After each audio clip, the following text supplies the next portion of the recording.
Yeah.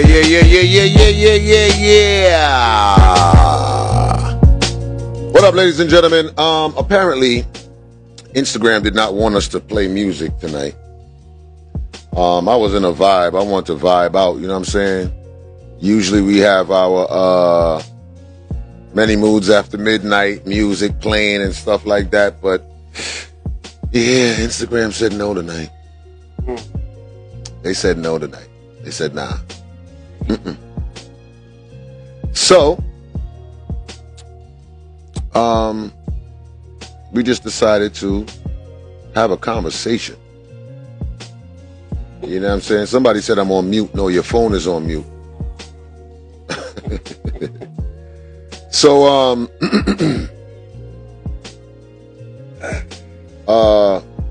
we're gonna have a conversation tonight, and yeah, you know, I mean that's usually what happens all the time. You know what I'm saying? Us as black people, we always make these companies and these corporations super duper rich, and then they just take away our rights and be like, you know what, y'all made us rich already. Fuck y'all. Yeah, you can't play music. Nah, you can't say this. No, you can't say that. That's kind of what they do to us, right? Yeah, we need our own platform.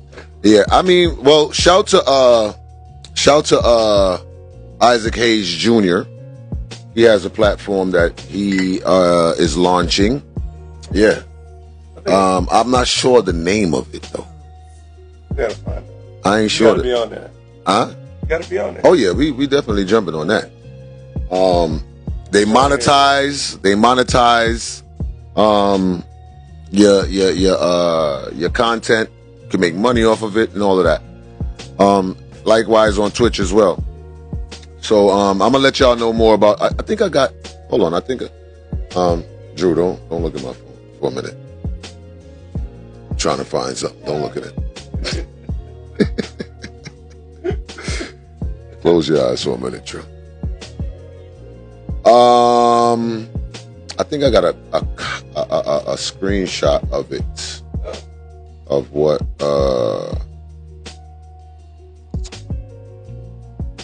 Hold on. Yeah, let's give Isaac Hayes Jr. his props. So this is this is it right here.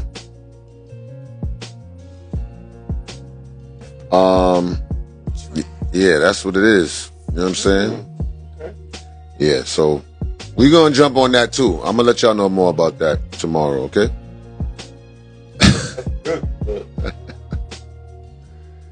Yeah. So we're talking about tonight. Hold on, let me put up your microphone. Check. There we go. There you go. So tonight we're talking about standards. Oh. Y'all get in shit alive with this one. I know it's kind of late. It's 11:30. We're gonna talk for about an hour or two. We're talking about standards. Now everybody and they mama got standards. What are yours? Everybody, yeah, it's called fan base. It's called fan base. That's the name of Isaac Hayes Jr.'s platform. It's called fan base. Now, like I said, once again, everybody has standards, but can they uphold that standard? Now, I hear a lot of people nowadays, you know, they be like, yeah, I got standards, you know, I got standards, and, you know, I need a dude that's making money. I need a dude that's but they are not holding up that same standard that they are asking for. And I really want y'all to be mindful about what we're talking about tonight, because yeah, a lot of people want some stuff that they can't afford. A lot of people want some relationships that they can't maintain. A lot of people want cars that they can't afford.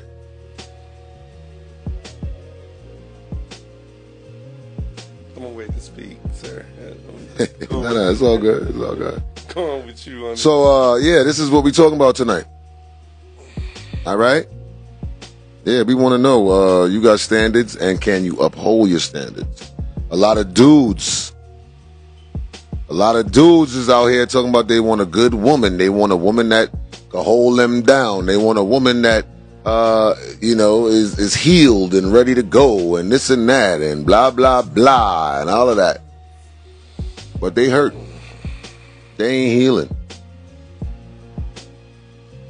A lot of dudes ain't ready to put in that investment, to invest their time, to invest their feelings, or none of that, into that same woman that they looking for.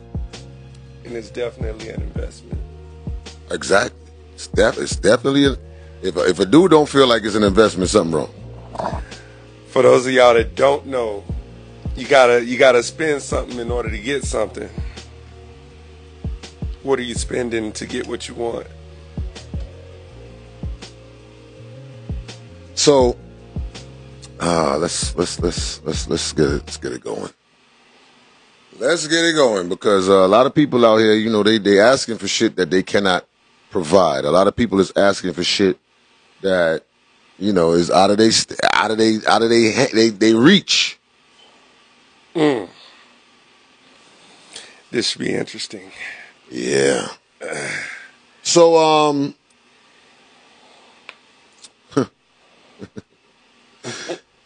y'all send these requests and let's have a conversation tonight, man. Let's converse.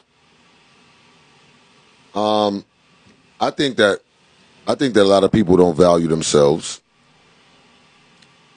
and a lot of people is not willing to put in the work to actually get what they want out of life. Now, a lot of people feel like, they want to be successful and all of that, and they see people that is out there and people that is successful. Let me tell you something. One thing you see is the gratification. You see the glory of someone's success. You don't see the hard work that they put in. You don't see the dedication they put in. You don't see the amount of no's that they heard. You don't see the amount of times tears fell out of their eyes. You ain't seen the amount of times that they didn't know what they was going to eat. They didn't know how their rent was going to be paid. A lot of people slept in their cars. It's a lot of stuff. It's a lot of stuff. A lot of sacrifice. A lot of sacrifices has been put in to these lifestyles that you see. And there's people out there that fake it till you make it. We always got the clout chasers, the fake it till you make it people. Those people. I'm really curious to see what we're gonna hear tonight, bro. I ain't gonna lie. So how do we present this question now before we open the phone lines? Well, before we open the room.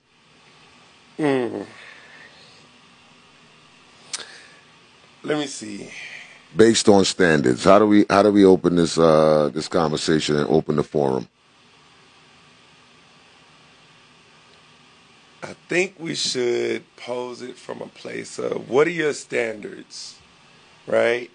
And can you afford to reciprocate what you're looking for? But you know why I say that's good, but it's not good? Because motherfuckers gonna come up here and lie anyway. Motherfuckers gonna come up here and be like, yeah, I need this, that, and the third, and yes, I could provide that, this, and the third because I this and that and the third. Okay.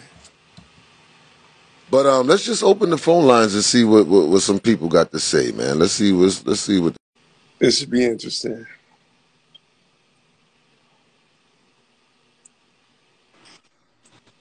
Hello. Hello. Good night.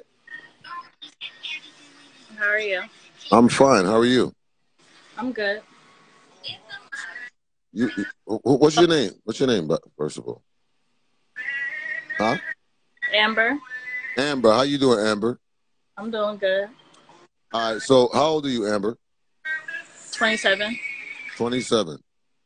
Do you have standards, and what is your standards? So yeah, I have standards, but as far as like, I'm looking for more than what I have. So, in a man, I'm looking for more than me. So, What that mean? Explain. so financially, um, basically financially and what he's doing in his life and stuff like that. So, Okay, so you saying that you got your own shit going on. What you got going on? I work at a courthouse. 27. I live at my stepfather's house. You live at your stepfather's house? Yeah. So you're looking for somebody that makes more money than you and have more than you. Yeah. So my question to you would be, what is this man gaining by taking you on as a girlfriend? Because he's actually stepping. If he has more than you, and he has his own place, he make more money than you, and all of that. He's stepping down financially to be with you? So what is the benefits of a man that has more than you being with you? So basically to be his companion and to motivate him to do better. Drew?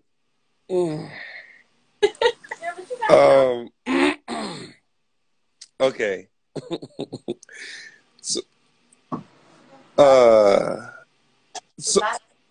So I gotta back my bro up on this one. So you want somebody to come from here. You can't see that, right? I know. It's high up. And come down and pick you up. Right? But like you said, like what are you offering? First of all, let me ask you. She says she offering moral support. No, that doesn't work.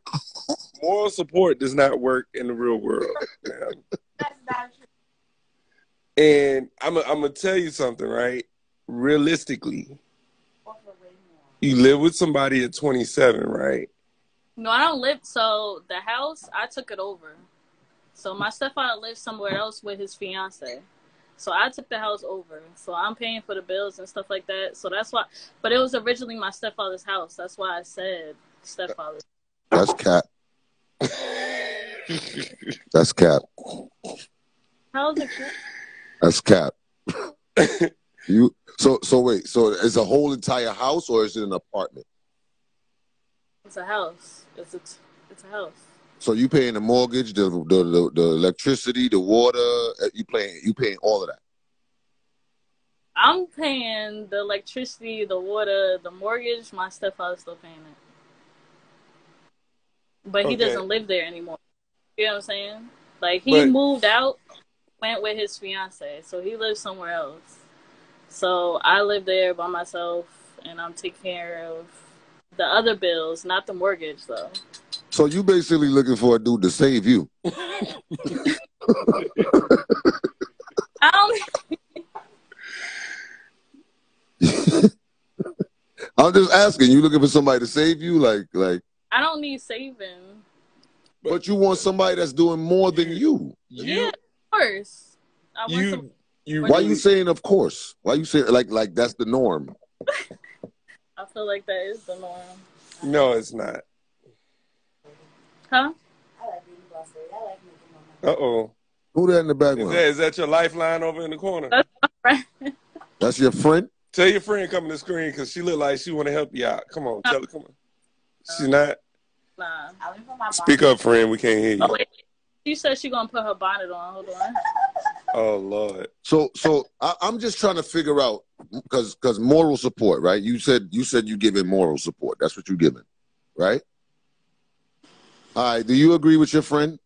Oh, this is an actual. Oh my God! I thought you was talking to somebody. No. Nah, it's alive, baby. We lit.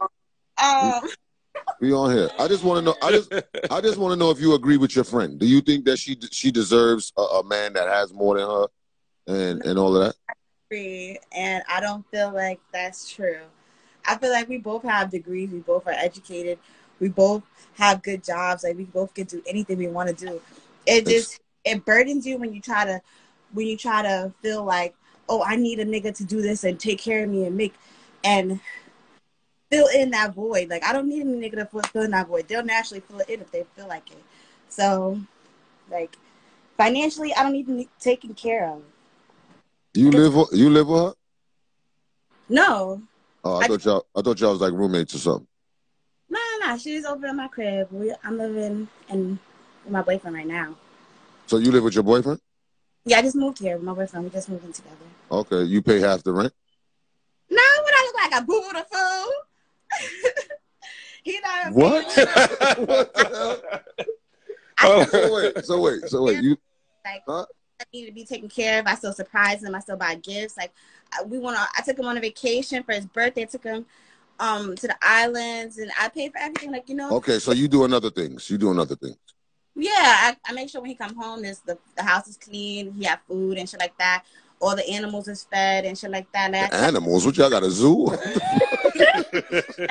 I make sure all the animals is fed. Who you talking about? His kids? Yeah, I was. You got to explain that animal part real quick. They got a cat and 2 birds. Yeah. A cat and 2 birds. And a dog. It's my baby right here. So who be fighting who? They be in separate. I thought cats don't even like birds. What's going on in here? Nah, she's nice. She sleep most of the time. She's a little bitchy, but so what do you think your friend deserves? What do you think she deserves? Yeah. I think she said stop being silly and stop try to trick niggas into doing shit. Because honestly, if a nigga really fuck with you and he really like you, he's gonna do it without asking. My nigga do it without asking, and that's the only reason why I'm here.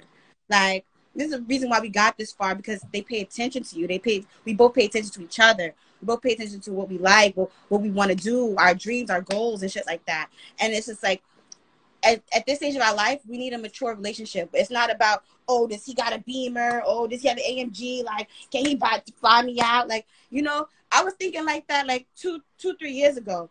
But it's like now, at this stage of my life, like, I got to get it together.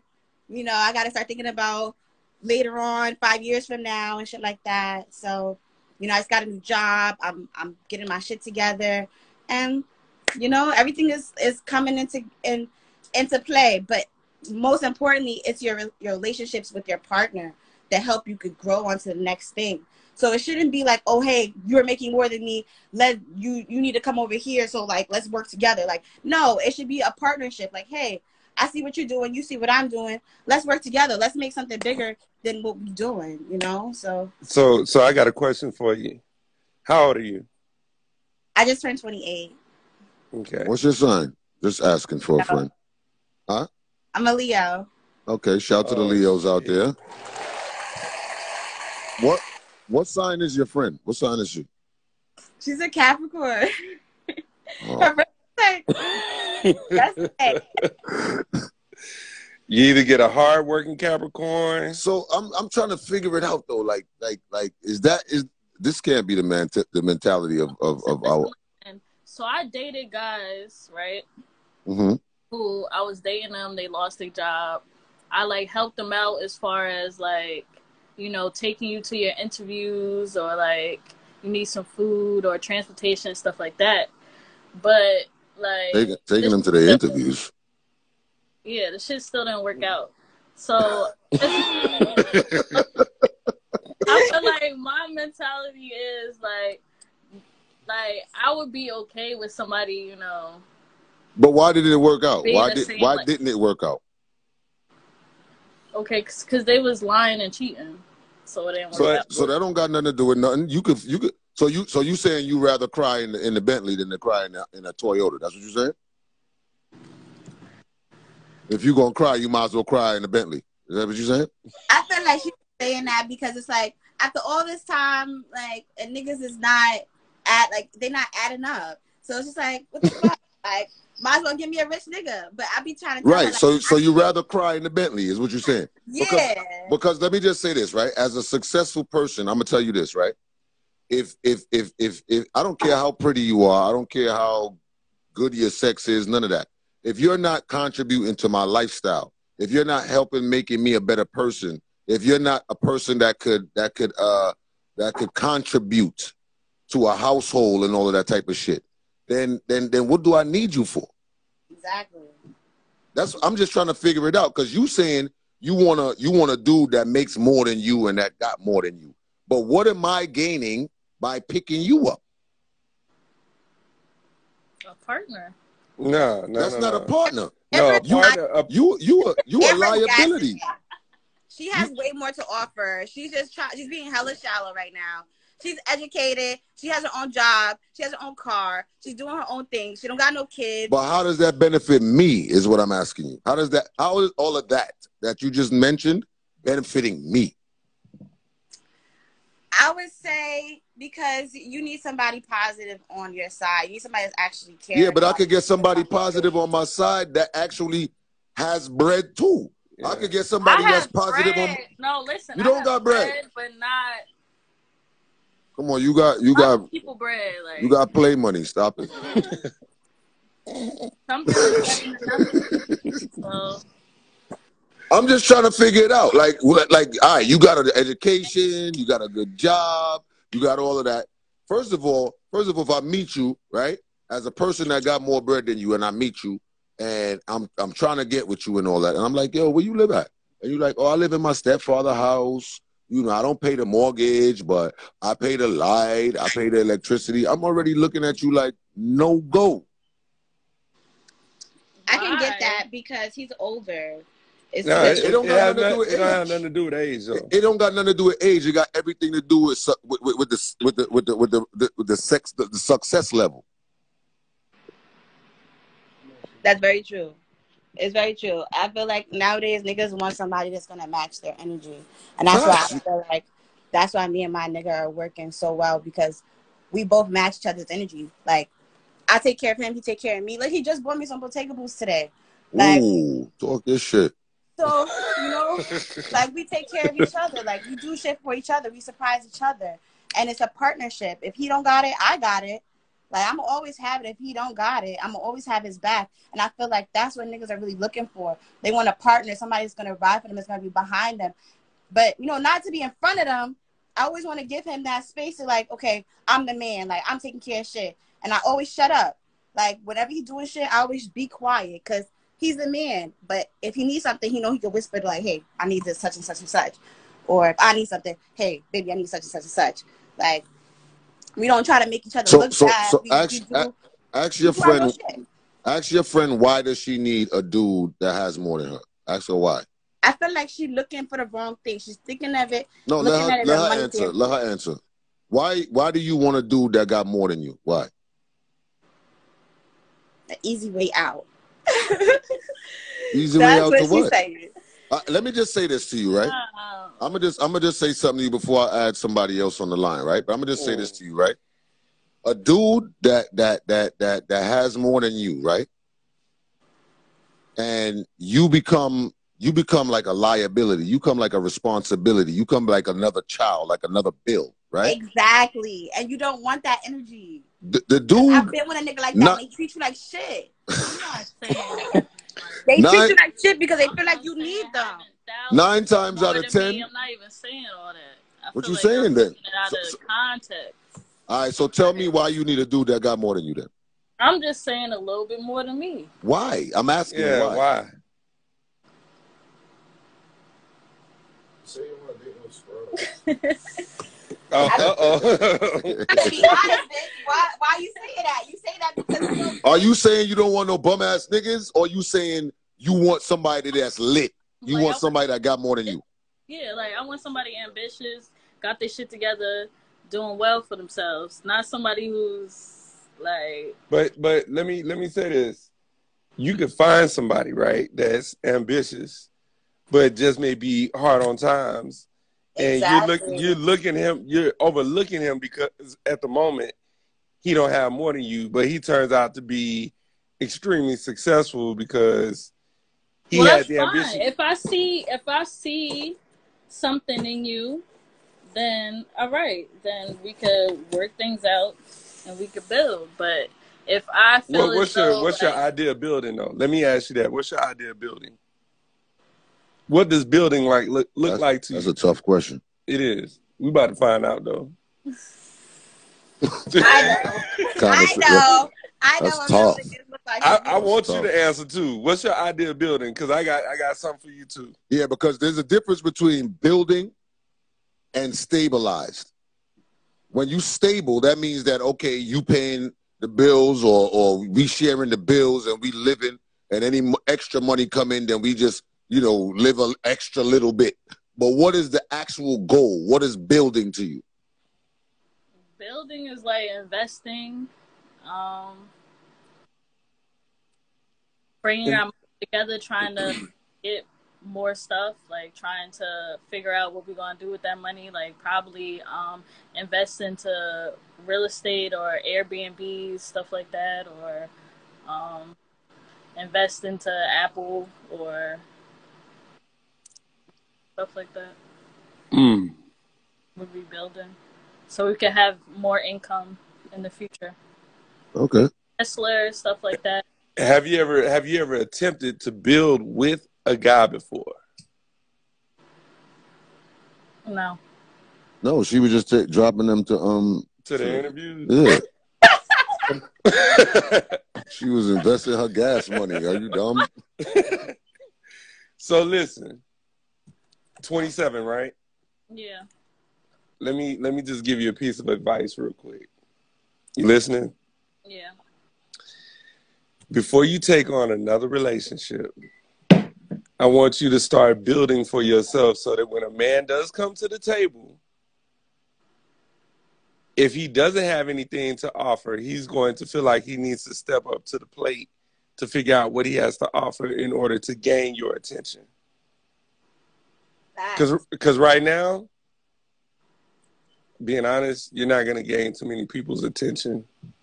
I'll tell you this much: one thing you don't want to be looked at in a person's eyes is a burden and a liability. Yes. You don't want to look. You don't want nobody looking at you like that. So if I'm making six figures and I'm super lit and I'm all over the place and I got my businesses and my businesses is running and I'm lit, and here you come with your little 9 to 5 talking about, oh, where we going, what we doing? I'm looking at you like, what? What? Where we going? What are you talking about? Like, you feel me? Like, what are you adding to what I'm dealing with? You feel me? Because it's going to be two things. Let me tell you something. It's either you're going to have time and no money, or you're going to have money and no time. Yeah. Real talk. Matter of fact, you said you don't pay mortgage or rent or nothing, right? You just pay light bill, right? So I'm gonna give you a nugget real quick, right? If that's all you do and you work a 9 to 5, right? Mm-hmm. Guess what I would be doing if I were you? I would take and put $1,000 or whatever amount of rent you're supposed to be paying or the mortgage is, put that aside and go buy me some land or something. Oh, that's where you going with it? I mean, I'm just saying, bro. Like, I'm trying to help her get a man. You've been on this land trip. The reason why I'm at my stepfather's house and he allows me to be there so I can save. Right. So he's helping me out. Your stepfather is doing you a good due diligence right now. He's really doing real good for you right now, because that rent is where it's really at. Yeah. You feel me? Because if you can't afford the rent and the light and the water and the gas, if you can't afford all of that, it's either one or two things. It's either you're going to be homeless with some bread, or you're going to be living in a crib with no water. Yeah, that's true.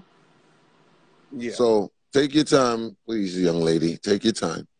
All right? If it comes along, don't cheat yourself is what I'm saying to you. Don't cheat yourself, because you might find a dude that don't got more than you, but he got the ability to sustain himself. He got the ability to work hard. He just, you know what I'm saying? So don't sell yourself short is all I'm saying. All right? Okay, thank you. All right, y'all take care. All right. Make sure the animals is fed. You heard? Good night. She said, I make sure the animals is fed. Hey, look, I thought I was going to start hearing donkeys.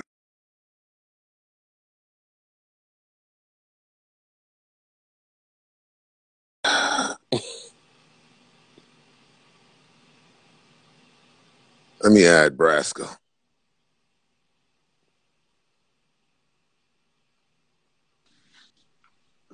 Yo, Yo, bro. what's good, son? I was just on there listening to them people, man. Dog. And this is what we just talking about. We talking about people say standards. I said standards. Let's read. This is what I just wrote. Standards. A lot of women talk and scream about their standards. Yes, you should have high standards. I believe you should have high standards. But I said you should have high standards for yourself, but don't let it be because what a man can offer you. What a man can offer you and you can't obtain yourself, then that's not standards. That's just learned behavior. Facts. You feel me? Like, most women, they be like, I got high standards, but they be high standards, but bum chick. And they want you to give them this, like, cause what they see on TV, they want you to give them this life, and you be like, oh, that's what that is. That's TV life. Yeah, or just looking at other Instagram life. Stop it with this. I want only I have high standards, but you got to be able to. Your standards need to be high, and I need to see it. I need to see the standards, and that's, because people be saying I got standards, and you be like, your standards is McDonald's. Our standards, our standards be traveling the world. Our standards be, I hold myself to a higher status, or I'm gonna go get this, or I'm gonna grind myself to the point where I want to live rich. That's my standard. What is your standard? People, like girls, always, we need to ask girls, what is your standard? Because people be like, standard is, I want to be this. That's not standards. What you obtain from a man is not standards, young lady. That's a fact. People, they just be like, I've been seeing this, people saying standards like the last couple of days, so that's why I was talking to my boy Major. Like, so a woman that let's say this, right? Let's say a woman been through a couple of relationships, got hurt, and the dude that hurt them probably wasn't contributing nothing to their life, right? He just was a dude that they was talking to. They really like him. You know what I'm saying? He wasn't helping them pay their bills, none of that. And now that she's been hurt a few times, right? She feel like she deserves better. Yeah. But she feels like she deserves better because of what though? Because of the hurt she been through, or because she built herself to a certain standard? I don't know. I think it's a combination of the two. Yeah, I mean, women, you've been hurt, but men been hurt. But they don't care about that when men be hurt. They be like, nigga, what you got? The other girl hurt you. I ain't hurt you. What you coming with? What you coming with? But I'm just saying that could be a reason why they use it. Because a lot of people nowadays, let me just say this. A lot of people out nowadays, they use a lot of words out of context, bro. Mm-hmm. They replace words with words that they don't even understand that they're using. So a lot of people might be sitting there talking about, yo, I got standards. They don't even know what they're talking about. No, you got dreams. That's what you got. You got dreams. You hope that you're going to find a dude that's lit, or you hope you're going to find a dude that got good bread, or you hope you find a dude. That's what you want. You got dreams. Yeah. You got expectations, but you ain't got standards. Yeah, because just say your standards. Just say I got standards, but my standards is to be a housewife. Right. So I mean, you can't sit in your house. You can't be a housewife, not work, and do all of this stuff and expect that you're gonna be an entrepreneur. That's not gonna happen unless you put in that work to do that. Like the point I need to say, you just have to have realistic standards. So, it's, no, a standards could be a guy treating you right. I get that. Right. But what's treating you right? What's that? What's treating you right? standards, they gotta know how to treat themselves. And like I said, it's learned behavior. So if I come in your life and you treating yourself to a high level, I'm gonna treat you on that high level. But if I come in your life and you working a 9 to 5, and this 9 to 5 is nothing wrong with that, but you just going to the I'm gonna go get me some Chinese food and I'm eating Philippe's. Yo, hello. Hello. So I'm here, but my screen is blacked out because I don't want to be seen. That's all right. We don't care. Okay. Yeah. But listen, so where do I start? I'm With the very truth. spiritual. I'm not religious. Let me just put that out there. Okay. Very wise. I was raised by my grandmother, who was born in 1930, as well as her son. I was born in a house full of wisdom, right?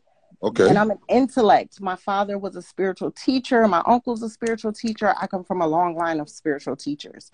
Everybody up here is talking about money. Money is nothing. Money has no value. The Bible says a good name is better than money. Wisdom is better than money, right? Standards should not consist of money, because at the end of the day, the richest person in the room is the wisest person. So you can have all the money in the world and be dumb as fuck.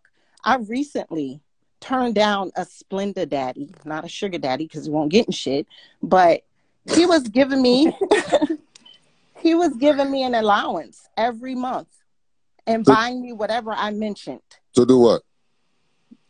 Just to give him my time. I told him when he first came in the situation, he's like, meet me, I want to give you some money, I want to give you some gas money. I kept denying it. He's like, meet me, I said I want to give you some money. I'm like, calm down, I don't need your money, like, relax. So look, right? So let me ask you something, homegirl, before you say what you said, because he thought that was your standard. He thought but I told him, when you held yourself, is like, let me. He offered you gas money. No, listen. Come with the money. No, really, what it is.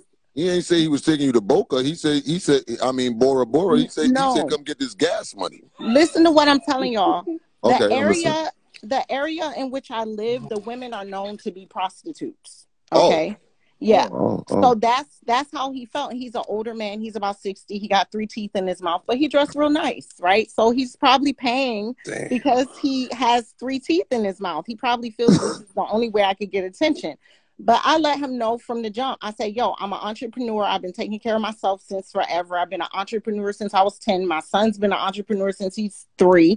Both of my children. I was like, I don't need your money, but we can communicate. And if, you want to give me money, you can, but you're not getting anything from me. I let him know that from the jump. All right, wait. Let me just say one thing. Wait. Let me just say one thing. Hold on 1 minute. Let me just say one thing.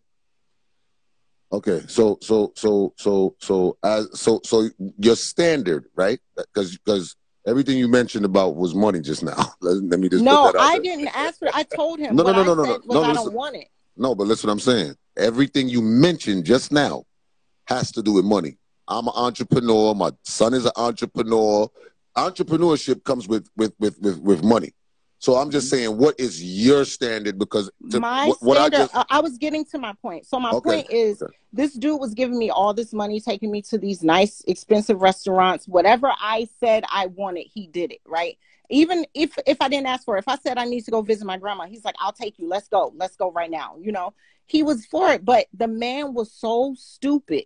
I could not tolerate it. It was like dumbing down my IQ just talking to him. My standard is an intelligent man, wise. You have to be wise. If you have wisdom, that covers a multitude of things. You can literally have $0 and be wise and ambitious and be on hard times. I'm going to take you under my wing. We're going to hold hands and run into the sunset together and get this money. It's not about the money, because you can have money and be dumb as fuck. I'd rather you have wisdom. And you could be wise as fuck and be broke too. Exactly. But at the end of the day, I've been wise and broke. And guess what? I came up without selling my body. Whereas the average chick would sell her body if she was in my position. Money again, though. I got my money with wisdom. Hold on 1 second. Hold on. I'm going to chime in. Now is my turn. So you say you came from a long line of spiritual teachers, right? Yes. So did I. Check this out. Standards. My standard is, no matter what I've been offered, if it didn't fit my standards, I didn't take it. You just said money was not the standard, but you took it. At the end of the day, it's like this. Listen, y'all not listening. Hold on. I listened. No, I heard everything. I no longer talk to that man. Hold on. Let me finish. The standard that I needed him to have, he did not have. But you took the money, though. Intelligence. No, listen, at the end of the day, this is what it is. This man was lonely because his wife left him. I just got out of a relationship. I needed someone to talk to get over this person. You needed that gas spread. No, I didn't. I swear on my life I didn't. I go out, literally, I don't take this man's money unless, like, if we go on a date, he old school, so he be handing me money in an envelope. But let me finish those. She said he be handing her money in an envelope. Like she out of line. Like my grandma, So you messing with Deacon Durong. I got it. Yeah, he old. Yeah, he real old with 3 But listen, though, this is what I was trying to tell you, though, right? So I got a question. Hold on, I just got one question. How long did you entertain this man? Just for like 2 months. But I realized after a while, because when I started talking to him, I had just broken up with somebody and I was hurt. So I was venting to him. But once I got done venting, I gave him the floor to talk. Right? So he paid you to vent. No. Basically, it was like a companionship. We both needed companionship. So it was like he wanted some pussy. Listen. He wanted you to lick them 3 teeth. Hold on, you just said that the area where you live is based off of prostitution. Man was married. He wanted to buy some ass. But he knew from Jump Street that he wasn't getting it. You know what woman is a prostitute. I told him that. He did not know that. I said, you're not getting nothing.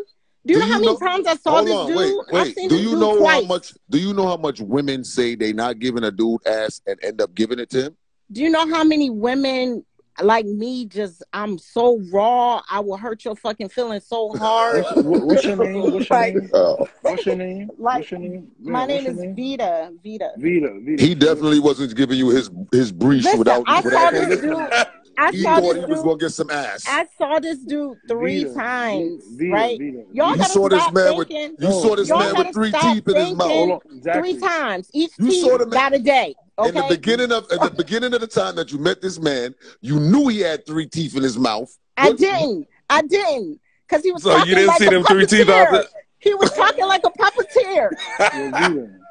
Rita, so you said all that. He had 3 teeth in his mouth. What was your standards at before even? Facts. Let me explain something to y'all. It's very I'm not shallow. No, let me explain something to y'all. Hold on. I'd rather have a male friend. I'd rather have a male platonic friend than a boyfriend. I am the only girl of 6 brothers. I'm the only girl of 6 brothers. I connect with dudes on a totally different level. What level is that? Listen, I've been friends with dudes for 10 years and never kissed them, never touched them, never rubbed them. You know what I'm saying? And it's like 10 dudes like that I've been cool with. I'd rather be a man's friend than his woman because those relationships last longer. To me. My standards is intelligence. I don't care about money. You got to be smart. That's it. And I cut this man off. So you would be with a broke, intelligent dude. Is what and let me tell you why. Are you saying yes? I know how to take him to the money. Yes, I know how to take him to the money. But you said it's not about the money. But what I'm saying is exactly. So if he's broke, suppose he want to story. Wait, I'm asking a question. Suppose he want to sit home and read books and be intelligent as fuck. Hell no. You got to be ambitious. Okay, let me tell you my standards. He is being ambitious by reading books. Intelligent. I love businessmen. I prefer to date a businessman. Money again. It's not the money. It's the like mind. Money. It's the like mind. Business equals money. What are you talking about? My words. Listen, I've been with a businessman that wasn't balling. Just because he had the knowledge to teach me when I was younger. Business etiquette. No, but at the same time, it's like this. Let me tell y'all a story. Back in the day when I was like 19, I dated a guy that was like 29, right? And he didn't have money like that, but he had a good job. Vito. Okay, I want to hear the story. Let's listen to the story. Listen, he didn't have money like go back to money. Shut you keep switching my fuking words, and I'm gonna go ahead. Say what you saying. Say what you saying. You're gonna be in them bushes in the back. Listen. So hey.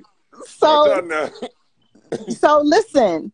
So he didn't have money like that, right? But he was loyal. He was a good dude. He was the type of dude, if a chick tried to talk to him, he would body slam her and tell me, like, yo, she tried to talk to me. I ain't having that shit. And that's what I liked. You know, somebody that stood his ground against chicks coming for him. Because when a dude, not really, I'm just saying, and you know, figuratively. So when a chick sees, like, let's say, I like the dude in the background. I don't like the dude in the forefront, right? So I like the dude that you funny. I like the dude that most women would never really look at. Like, he's a boss, but on the low, you know, and very humble.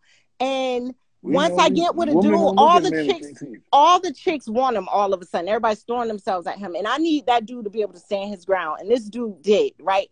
So he was, he didn't have much. He had just went through not a divorce, but he broke up with his fiance. He gave her the car, gave her everything, and sent her on her way. We were neighbors, and one day I knocked on his door. I'm like, yo, I need you to come out to this bikini contest, cheer me on, whatever. And he was like, you're gonna be my wife. And I was like, nah. So he was like, yo, I'm gonna cook for you.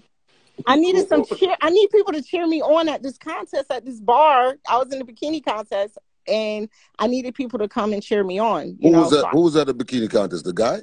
No, I was in the bikini contest. Okay. And I knocked on the door because I knew it was always him and his boys in this house playing their dice, whatever they were playing. So I was like, yo, come through for me, you and your boys. And he was like, no, I can't come through, but you're going to be my wife, and I'm going to do this for you and do that. I was like, yo, you chill, you crazy. I'm going to go upstairs, whatever. So he started calling me every day like, yo, I'm cooking tonight. What you want for dinner? I was like, nothing. Leave me alone. Like, why you keep calling me? So he's from the South. He cooked from scratch, right? And when I went to his house, he gave me all the passwords to every account. He was like, yo, look, I didn't even know what Facebook was at the time. He was like, this is Facebook. He deactivated it. He was like, this is my phone. Here's my password. Here's this password. Here's that password. And I'm like, why are you giving me all this? And he was like, because I want you to trust me. So every day, he just proved that I could trust him every single day. So I ended up being his girlfriend after everybody told me to. And this man he was bumming a ride to work, but he had a good job. Y'all remember Black Label? Black Label, the clothing label, the t-shirts. Anyway, so he worked for them, and he was like an operations manager, made good money, but he was drinking his money away. So I came in his life, and I'm like, yo, you got to start saving your money. I help him start saving his money. He's bumming a ride, and dudes are playing him because he's bumming a ride to work. They're treating him like, no, I'm not done. What is your standard? My standards is intelligence. Morals, good morals. I don't care about money because I can help you get your money. But Vita, good morals. You can help me get my money? Yes, definitely. But Vita, you took the money from the man with 3 teeth. So what? I took it. You want it? No, I don't need it. Okay, leave me alone then. No, but you came up here. You're not answering the question. I took the goddamn money. You know what? And you know what? I got him gifts. You came on here loud and proud. Everybody up there talking about money. It's not about money. It's not about money. But I took the money from the man with the 3 teeth. Y'all are being so narcissistic right now. And I will. No, not really. No, you being narcissistic. You being narcissistic. Yo, what you want to do, yo? For real, because you be talking shit. What you want to do? Ma'am, I see why you in the dark now. Now I see why you in the dark. Now I see why you in the dark. I'm in the dark because, no, let me hear to do that. Let me hear this guy. What's his name? BK, you say you spiritual, right? You sound like Jezebel to me. That's you better ask God. Jezebel. Listen, at the end of the day, however you perceive me is your business. That's your business. God knows who I am, and that's all that matters. I don't care what you think. You better ask God. You better ask God who I am. I got one question. You better ask God who I am. Because y'all twisting my words. Y'all twisting my words. You giving us what you At the end of the day, I took his money because he insisted continuously. And I gave him gifts, and I gave him time. And guess what? When I would spend time with him, time is money.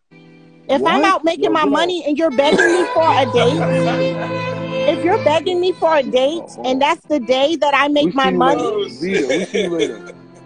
We see you later, Vita. Thank you. No, don't cut me off. Vita, we see you later. Thank you. What was that?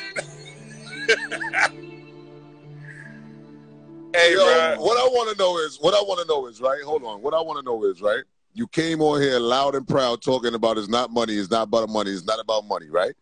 And then you said the Bible. You even referred to the Bible and said the Bible says good name is better than. And then you revert right back to money. That's Jezebel, bro. But what I heard was he met me in an area where strippers reside.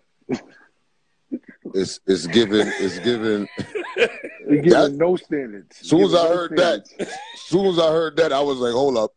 Hold on, 3 God.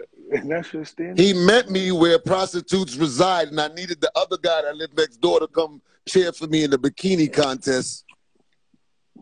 What's up, Shay? Hey, how you doing? What was that giving just now? Let me know. What was that giving? It was giving, I'm very confused. I have not really sat down and thought about what I really value in a person, and I haven't experienced somebody that I actually value. You know what's crazy to me? Let me tell you how I perceive people, right? Now, if I don't know you and you got to sell yourself to me before we converse, you're already giving narcissistic lion-ass vibes to me. Yes. This woman came on here, hid in the dark, then started to give us her whole Yelp review. Oh, my grandfather was born in 1930, and he was very wise, and his son was very wise, and his son's son was very wise, and I was spiritual, and I was spiritually spiritual. And then, I met this dude with 3 teeth, and I took his bread. We're missing a lot of in between. I feel like there's some stuff going on there. Like, how we got there? So, lady, what is your standard? And then she was threatening us. Like, what? Yeah. What is your standards? Okay, so I think something, and y'all know, look, I'm a sex educator out here. I study love, relationships, dating people. I'm going to sprinkle it on there. I got to do what I do, okay? So for me, I have a standard for myself. Okay. So what that looks like for me is I find comfort in safety, financial security, honesty, communication, understanding, and patience. Okay. She ain't say nothing about money. She didn't. Right. I said financial security though. Oh yeah, you did. We're not gonna leave that out, and I'll tell you why. Right? That sounds better. Right. I'm a family woman, right? So when I think about me having kids with my person, and we talking about having a family, where them kids gonna eat?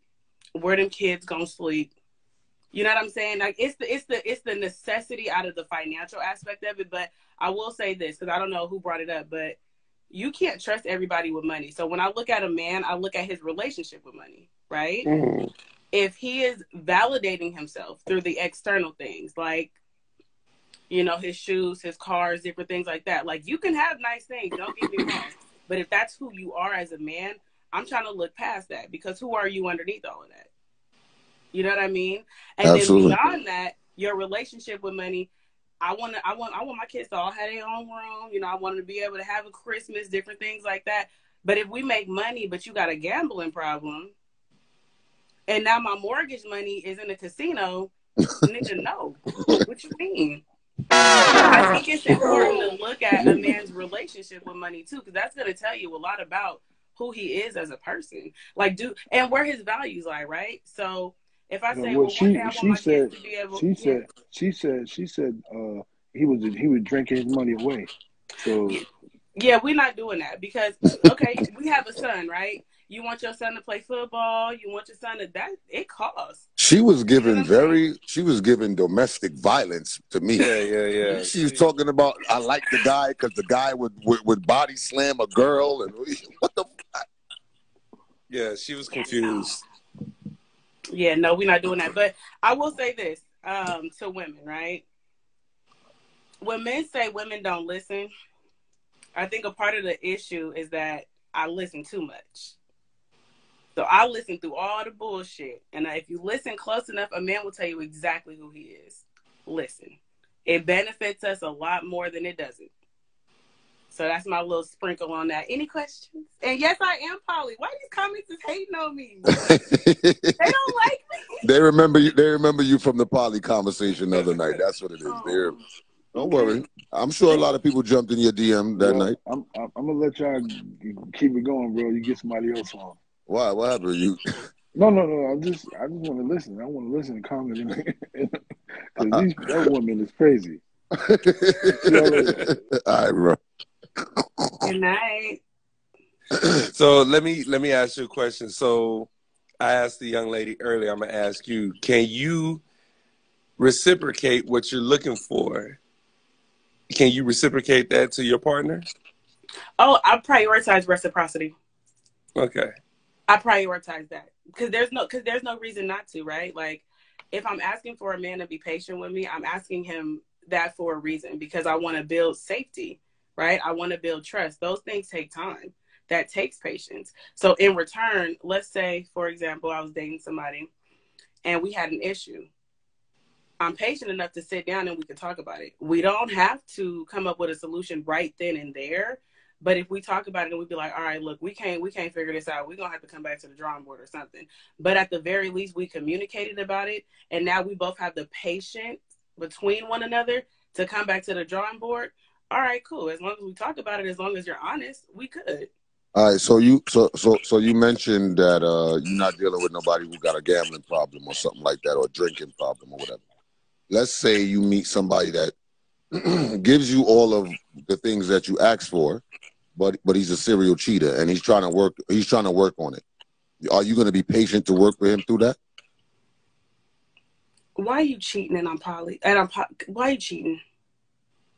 What you mean? People don't cheat because of the act. It's because of so a lot of people cheat because of the thrill of just not getting caught. You know that, right? And for that reason, I will gladly allow you to do that with someone else, because that like, let me tell you, baby, look, no, don't do me like that. Look, I'm a conveniently tap out on that.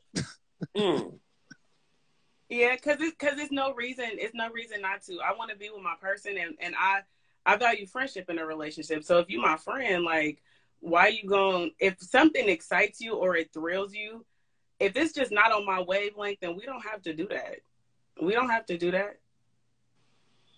Like, you could do something else if that's what you want. Because I like communication. So it's no reason why you can't communicate with me. It doesn't, I don't actually understand the logic of not. I'm not going to be with somebody I can't talk to. I'm not going to be with somebody who can't talk to me. That don't make sense. I make it too easy. That's now, true. You are poly, so. I mean, but what I will say, and I always say, is I won't compromise character. I'm not desperate. I'm not thirsty. I just want a good dude, right? Like, I want somebody that, like I said, I can be friends with. That's a good communicator. People don't know how to communicate these days. Y'all know that. People don't know how to listen. Shorty threatened us, bro. Hello? I stay quiet for a reason. Hello? Hello. Hello? Hello. Hello? Hi, guys. How you doing? Great. Are you going to come with the same energy in the dark? Because we can't take no more of that. No. Okay. I just never expected you guys to answer. Oh, okay, cool. I just can't take no more threats tonight. I'm tapped out. So talk to me about standards. Standards. Actually, I was kind of in this situation last night where, I had to buy a guy food. So, You had to buy him food?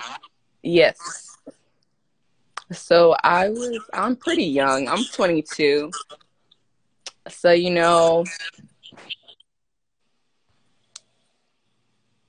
Uh-oh. Oh. I was waiting for this conversation to go. Yeah, I was. She's 22. What can I tell you? Because I'm 29. I'm about to be out of my 20s. I done made all the mistakes for you, sis. I dated that nigga too. What you want to know? You was buying food for dudes too? No, I wasn't. I wasn't. Okay. I wasn't. But I'm saying, my homegirl probably was. No, I have not. Okay, just making sure, No. Look, so if your man hungry, you ain't gonna buy him no food? Oh, I'll cook for him. But if we out, and he hungry, yeah, I'm gonna buy my man some food. He my man at that point, of course. But I mean, are we talking about my man or some nigga that's like? Oh, your potential. Like, let me say this. Your potential. I'm in prison. Uh-oh. Oh, he said he in prison. Hey. That's what he said? Yeah, I'm in prison. I hope you safe. I hope you doing good. Happy New Year. Happy New Year. Yeah.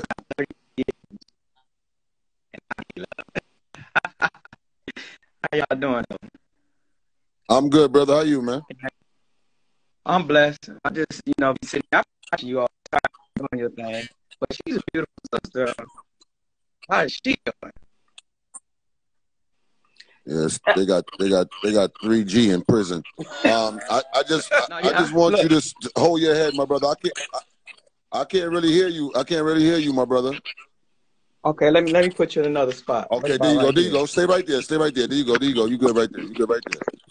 Yeah, this is my little media center right here. So, how y'all doing though? I'm blessed and highly favored, my brother.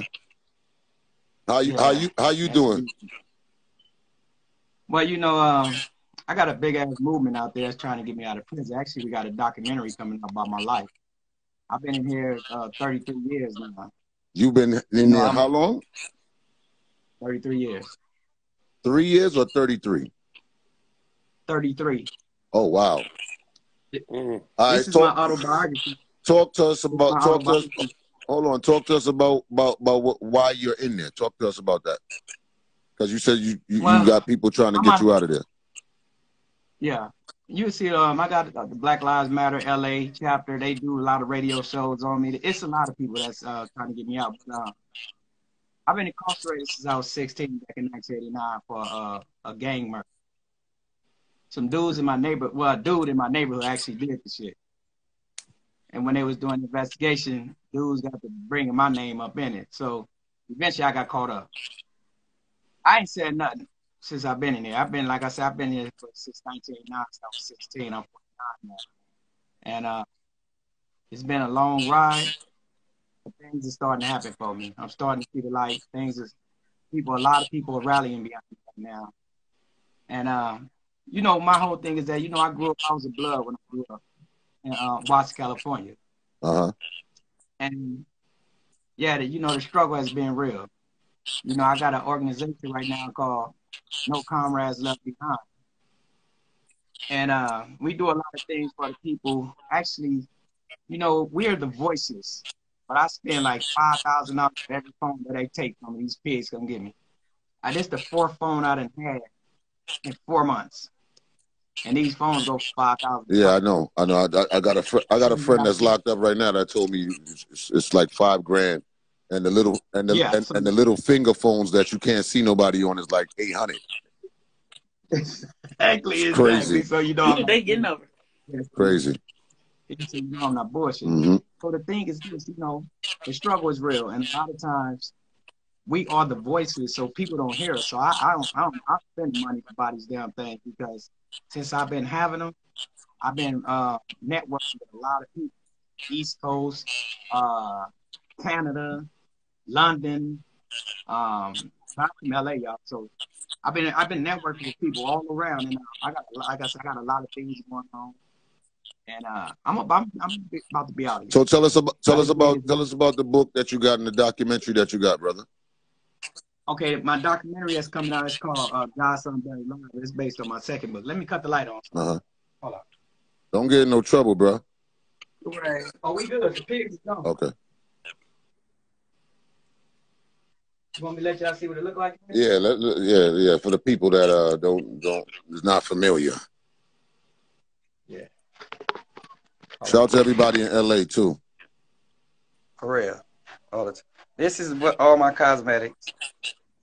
This is what it look like.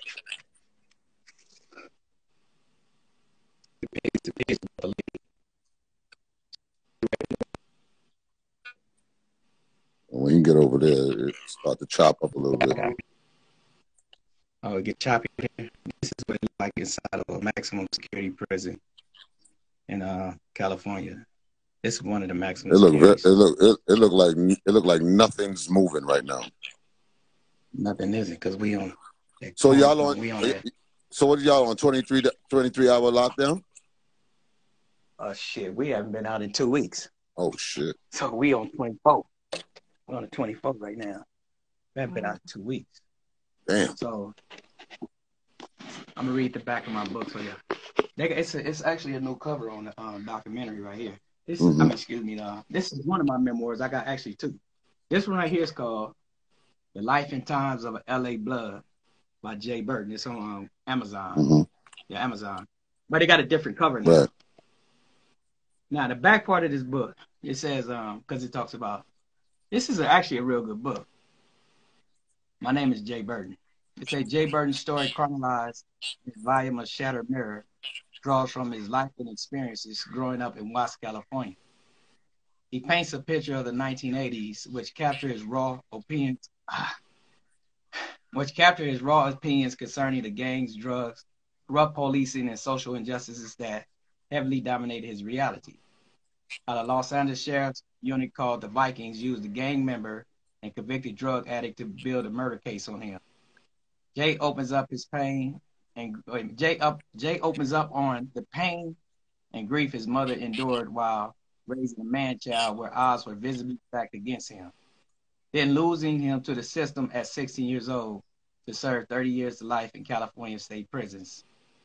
The saga of this true life story is said to be a two-part memoir with God's Son Buried Alive, detailing over 30 plus years of continued appeal denials, becoming a staunch, I'm breathing hard.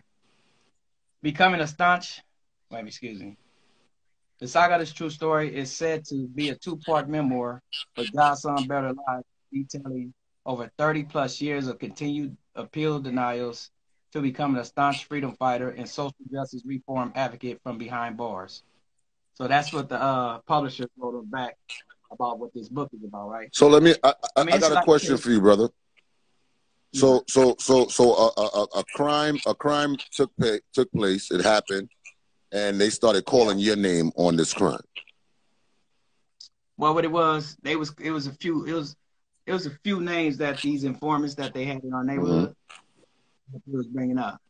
See, back when I was out there in 1980, I was 16. I was one of the young ones that happened to be coming up in the dope game real heavy, and that brought a lot of envy.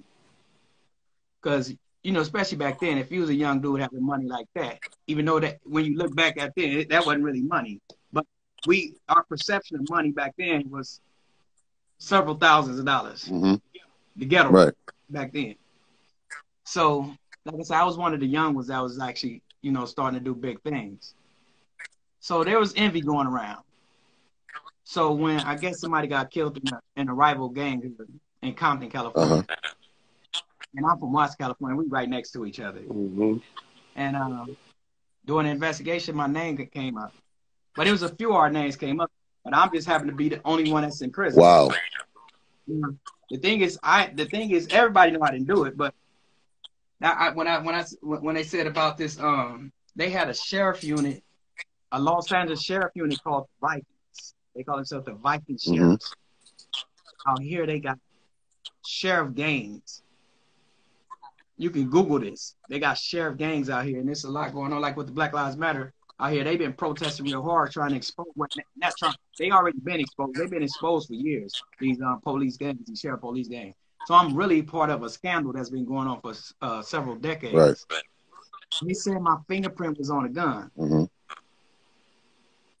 During trial, they bought a photo negative. Back, you remember when you take pictures, you got to take them to the store and they give you the brown negative. They bought a negative to trial. You use a negative to make a picture. Right. They bought a negative to trial. When they bought that negative to trial, so they never developed the picture. They never developed the picture. I've been trying for 30 years to get a copy of that negative. My attorney, he so filed. He was riding with him. He never even asked for a copy of this negative. This was a paid lawyer? No, this was a state defender. That little drug money. I thought I had a little money. That shit was gone soon because I went to the juvenile halls. I was in juvenile halls for a minute, and then they tried me as a dope. Then they sent me over to the county jail with the adults. Wow. So all that little money that I did have, some of the homies that knew I kept a stash at, I know it was homies that did it. But the thing is, I'm talking about with the stash of the money. So I didn't have enough money for no right at that time. And at the same time, I didn't even think I was about to get convicted because I was young, but I was naive. But I didn't think they was gonna convict me because I knew I wasn't nowhere around at that time. So okay, when they tried me as a dope, I started going to a dope court, and we started trial. The informant came and said, "Look, I was on dope, and I just wanted to get out of jail." They showed me some pictures of some dudes. I told them I knew him from the neighborhood, and I never said he did it, but I was on drugs, so maybe I did say it. And then they said, "Well, is you scared something gonna happen to your family if you testify against Jay?" He said, "Well, no." Then they hurry up and say, "Oh, this is why he ain't testifying against Jay, because something gonna happen to his family." And it was just all crazy. So the thing is, they said, "Well, we got his left ring fingerprint on the gun." Now, I remember the bailiff kept telling me over and over, man. He said he kept saying, "Man, you going home." But next thing you know, they convicted me because now the trial is not really about me no more. The trial is now they bring all these so-called gang experts who happen to be part of that Linwood Viking police gang themselves. And they got saying, "Yeah, this is what the Bloods do. The Bloods, they go out and they kill people and they woo. And here it is." And I'm looking at my lawyer like, "Why is you letting this dude say this?" Because especially during the late 80s, when that gang stuff really started hitting it just went crazy. And you could be a young black male and you sitting right there, you automatically guilty. Oh, you part of a gang? You guilty. We know you did it. So like I say, I've been trying literally for 3 decades to get a single fingerprint so I can get out of prison. Just to prove so you was sentenced to 30 years to life? Yeah. And you have never seen the parole board or nothing yet? Well, in 2014, they had they came out with a new law for youth offenders, guys who was juveniles tried as adults, and basically they started bringing us to the parole board early. And at that time, they had me in solitary confinement for 9 years because I had elevated my conscious level from that of a blood to a political blood. What I mean by that, I start politicizing this movement. And when they start seeing me politicizing this movement, they seen that I became a threat. See, when I was on the gangbanging stuff, I wasn't no threat. But when I start becoming politicized, I became a threat. They start seeing me getting these Bloods and Crips together. I even created this for the Bloods and Crips. They mad at me because of this. I created that, right? And I start bringing, because I got a lot of influence, so I start bringing the Bloods and Crips together. And I start lacing it. Not just me, but it's a few other ones. But I start using my influence. And they said, "Look, we're going to validate you, and you're never going to see the general population again unless you snitch, parole, or die." Wow. I stayed back there 9 years. Wow. And they tried to break me for 9 straight years. They had me housed underground. They got a prison out here in California called Pelican Bay. Yeah, I know. You ever see I know that? Pelican Bay. Yeah, it's underground. So they had me locked up. That's not where you at though, right? You're not in Pelican Bay, right? No, I'm down south now. The thing is, so I'm going about when I'm talking about the parole board. Now, when they passed that law for the youth offenders, they said on my 25th year, they said, okay, you can go to the parole board as a juvenile, as a youth offender. You can go early. Now, I think that was around 2013, 2014. Now, if you're sitting in the in segregation, if you go to the parole board, they're gonna automatically deny you for 15 years. And I wasn't back there for disciplinary reasons. This the cold part. I was not in a hole for disciplinary reasons. I was in a hole because they said I'm a threat to the safety and security of the institutions. That was because of the mind I had. It had nothing to do with no weapons, no nothing. They kept me back there for 9 years. But I'm not the only one that kept back there. Everybody's that they kept back there that they felt was a threat. There was dudes back there for 20, 30 years. But back in 2013, we had about 30,000 prisoners in the state of California hunger strike to help us get from back there. About two dudes died, sacrificed their life and died. I mean, I didn't eat for 2 weeks. So what they did, because it got out. Because we had people all on the streets, you know, putting it on the social media that we finna do a mass hunger strike, right? So once it got out to the public what's going on in these prisons, the prisons, what they start doing, they start they got a court order to force feed us. Because they don't want, because this stuff is not looking good. How is it that 30,000 prisoners in one state is hunger striking? That means something is going on. So when we expose them, they start, you know, a lot of lawyers start getting involved, and then we start working out peace treaties. So what we did, like with the Mexican mafia, because these the only people they had locked up is like who they call the BGLs, the Black Guerrilla families, the the Mexican mafia, and the Aryan brothers. These are the ones they consider they can't be in general population. So when they took me, they said, you're not a blood no more. You done moved up. You're a Black Guerrilla family, so you can never be on the main line again. So remember, I'm not back there for no disciplinary reasons. They said, they designated me and said, I am one of them now. So we're going to make sure you never get out. It's called the SHU. SHU stands for Security Housing. So everybody made agreement. The Mexican Mafia, the Aryan Brothers, and the BGL. BGL's got at them and said, look, we're gonna end all hostilities, because that's what they're using to keep us back here. So everybody did agreement that there would be no more race riots at all. So once we start getting out, you know what they did? They set one of the brothers up. This brother was down since the 60s. His name is Hugo Pinell. He was, oh, y'all heard of Hugo Pinell? Well, Hugo Pinell, he was one of the original BGLs. Hugo Pinell, he has a history from back in the days that if you mess with one black prisoner, we killing one of y'all COs. He was part of that unit back then. So he did like, I think 40-some years in isolation. So when they started letting us out in 2014, they set him up and they killed him. They killed him. They had some white dudes come up and just they had the Mexicans and the white boys came together, and they had the Mexicans to block the blacks off, because Hugo Pinell, he was like, his status in prison that you have to protect him. You got to keep people around him at all times because of who he was from back in the days. He's one of them dudes from back in them days. So the Mexicans came and they blocked all the blacks off. And they let the white boys, there was about 4 white boys, they jumped on him, they held both his arms. He's an older brother. They held both his arms down, and they held him and they planted him on the ground and got to stabbing him to death. They stabbed him to death, and then when the blacks finally made it to it, they killed 2 white boys. It was just crazy. And I had just left that yard. They just sent me from that yard to another prison, right? Because they, like I say, they started letting us out slowly but surely.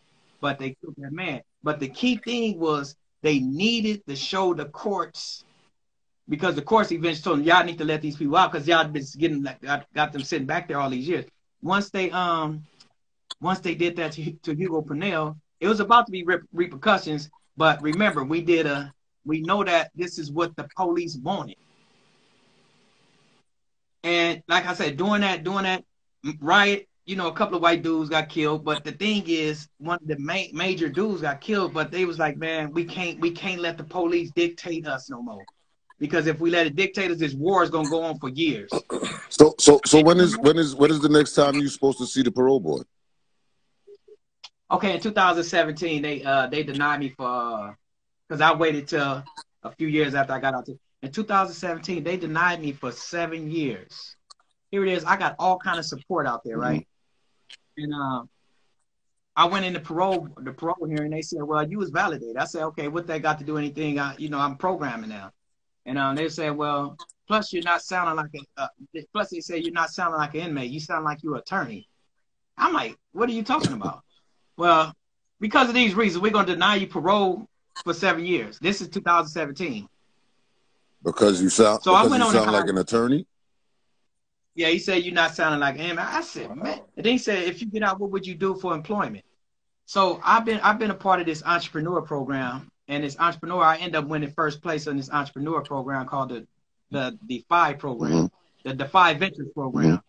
And in this entrepreneur program, this woman, she brings these multimillionaires up here, and they teaches us how to become entrepreneurs. And if they like our project so much that we can mess with them once we get on the street. So we did a Shark Tank event. Out of 60 other prisoners, I won first place. I won $600, and I had a bunch of the millionaires saying, if you get out, they said, because I am a jailhouse lawyer, so I am a jailhouse lawyer. So I was showing how I've won tens of thousands of dollars, not just for myself, but for a bunch of prisoners fighting prison conditions.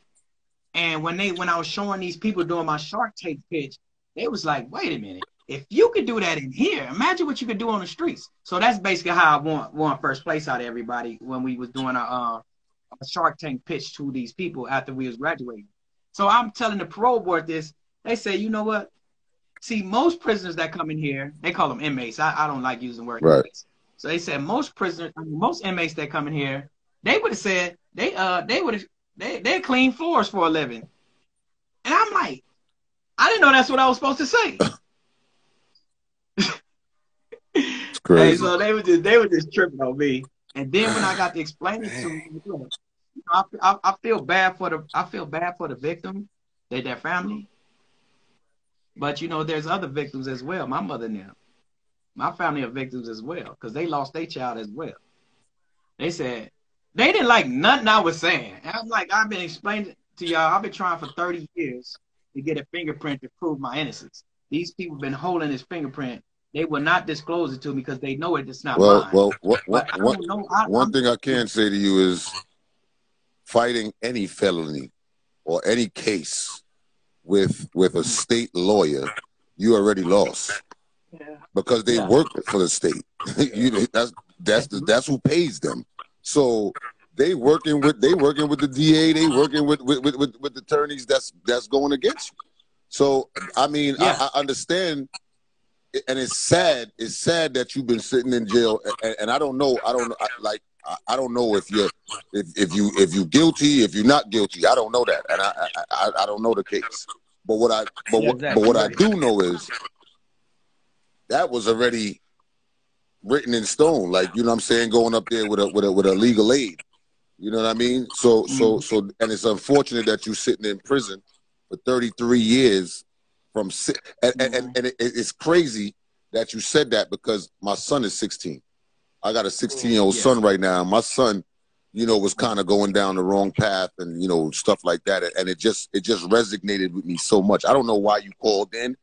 We was talking about something totally different, but I believe that everything happens for a reason. Absolutely. You know what I'm saying? And God don't make mistakes, bro. You know what I'm saying? And that's why, I'm actually having this conversation with you, because it resonates with me for my son. I almost went upstairs to call him so that he could hear this conversation. Yeah. But I'm going to save this live and I'm going to make him watch it. You understand what I'm saying? You know what? My mother, this is the cool thing about numbers, right? Mm-hmm. Like I said, it is somebody that did it from my hood. Whether he's still alive or not out there, like, I'm the only one that's in prison. I know I didn't have nothing to do with this at all. Like I said, that's why I got some prominent people that's actually out there trying to help me fight this. I didn't have the Innocent Project. They tried to get the fingerprints. They shut them down. They wouldn't let the Innocent Projects get the fingerprints. They wouldn't let nobody get these fingerprints. I hired 2 other lawyers to get the fingerprints. Mm-hmm. Now this last lawyer I just hired, I just gave him like $15,000 to get this fingerprint. Now, the reason I'm bringing this up. Now, my mother was 16 when she had me in 1972. Mm-hmm. My mother was 16. 16 years later, I was snatched up by these people. 16 plus 16 is 32, mm-hmm. right? All these years that I've been trying to get this fingerprint, in the last month of the 32nd year, the courts, my attorney went to Compton Court. The attorney and a DA, the judge told my attorney and a DA, y'all work this out. This was on my 32nd year. My case has never made it this far in 32 years. It took the 32nd year, and the last month of the 32nd year for my case to get back reopened. Wow. So I was tripping off these numbers like, damn. So now with that information, the DA got until the 25th of this month to turn over this information. So I talked to my attorney the other day. He said he called the DA a couple of times, but the DA is not responding to the calls. So this a whole nother dilemma because I was explaining. So I said, look, the fingerprint don't exist. I don't think they're gonna turn this print over. But the thing is, what do we do from there? So I did an interview not too long ago. And you said you said they was turning down your things, right? What your appeals. They've been turning it down. Yeah, my appeals. All my appeals been shut down because like there's a Netflix documentary called Innocent Files. There's a guy named Frankie Carrillo. When I was sitting up there in Pelican Bay and locked up. He's from New York, right? I didn't even look at. You're in New York, right? Frankie Carrillo. He's out of LA. Yeah, he's out of Linwood, California, but it's all LA. I'm watching the Ricky Lake show, and this guy, as I'm watching it, like I said, I never even watched TV at this time, but some said cut the TV on. So I cut the TV on. He on Ricky Lake show. This was about 2012. Was our new talk show, and this dude talking. The way he described it, he said he just got exonerated after doing 20 years. And as he's speaking his case, I'm like, damn, that's the same thing happened to me. And the irony of his situation, mine happened when I was 16 and 89. His happened in 91 when he was 17. He was tried as a and everything. The same pigs that was involved in his case is the same pigs, not this.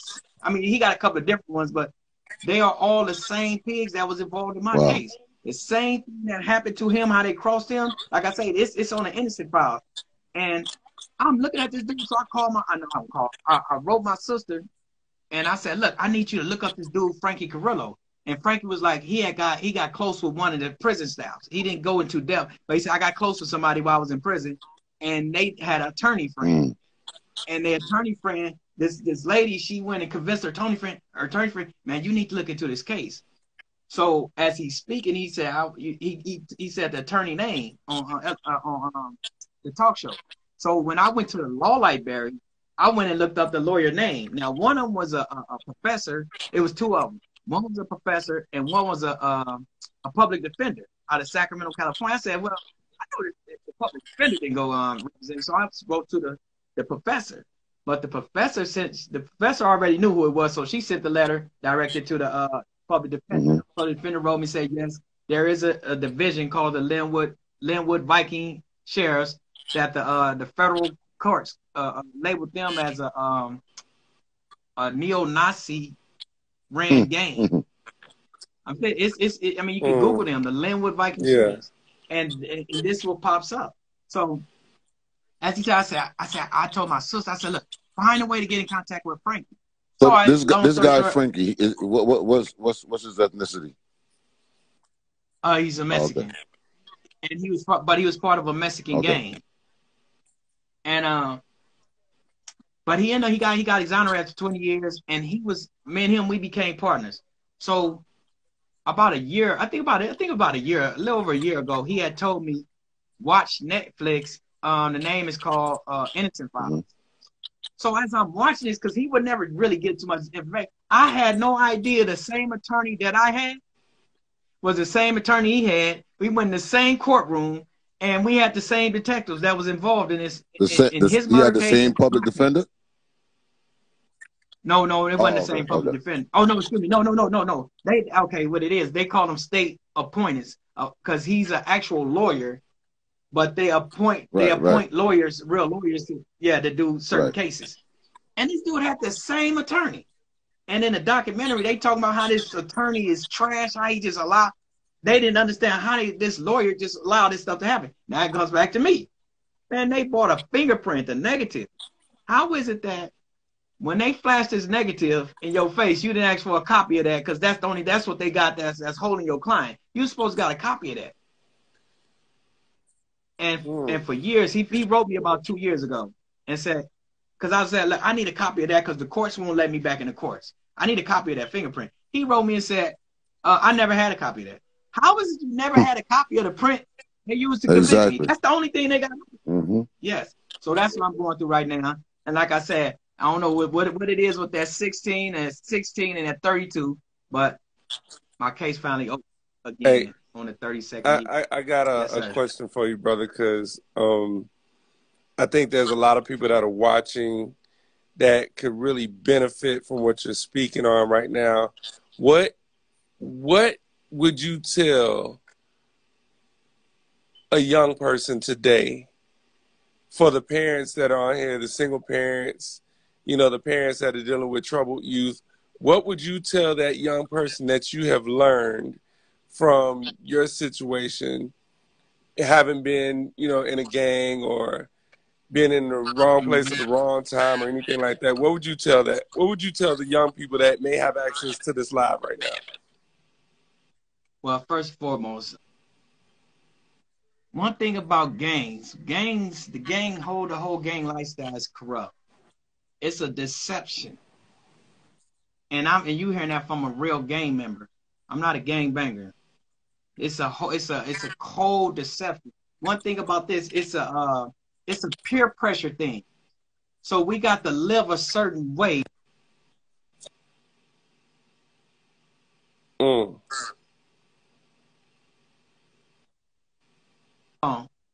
So we got to live a certain way. And this way is so foul.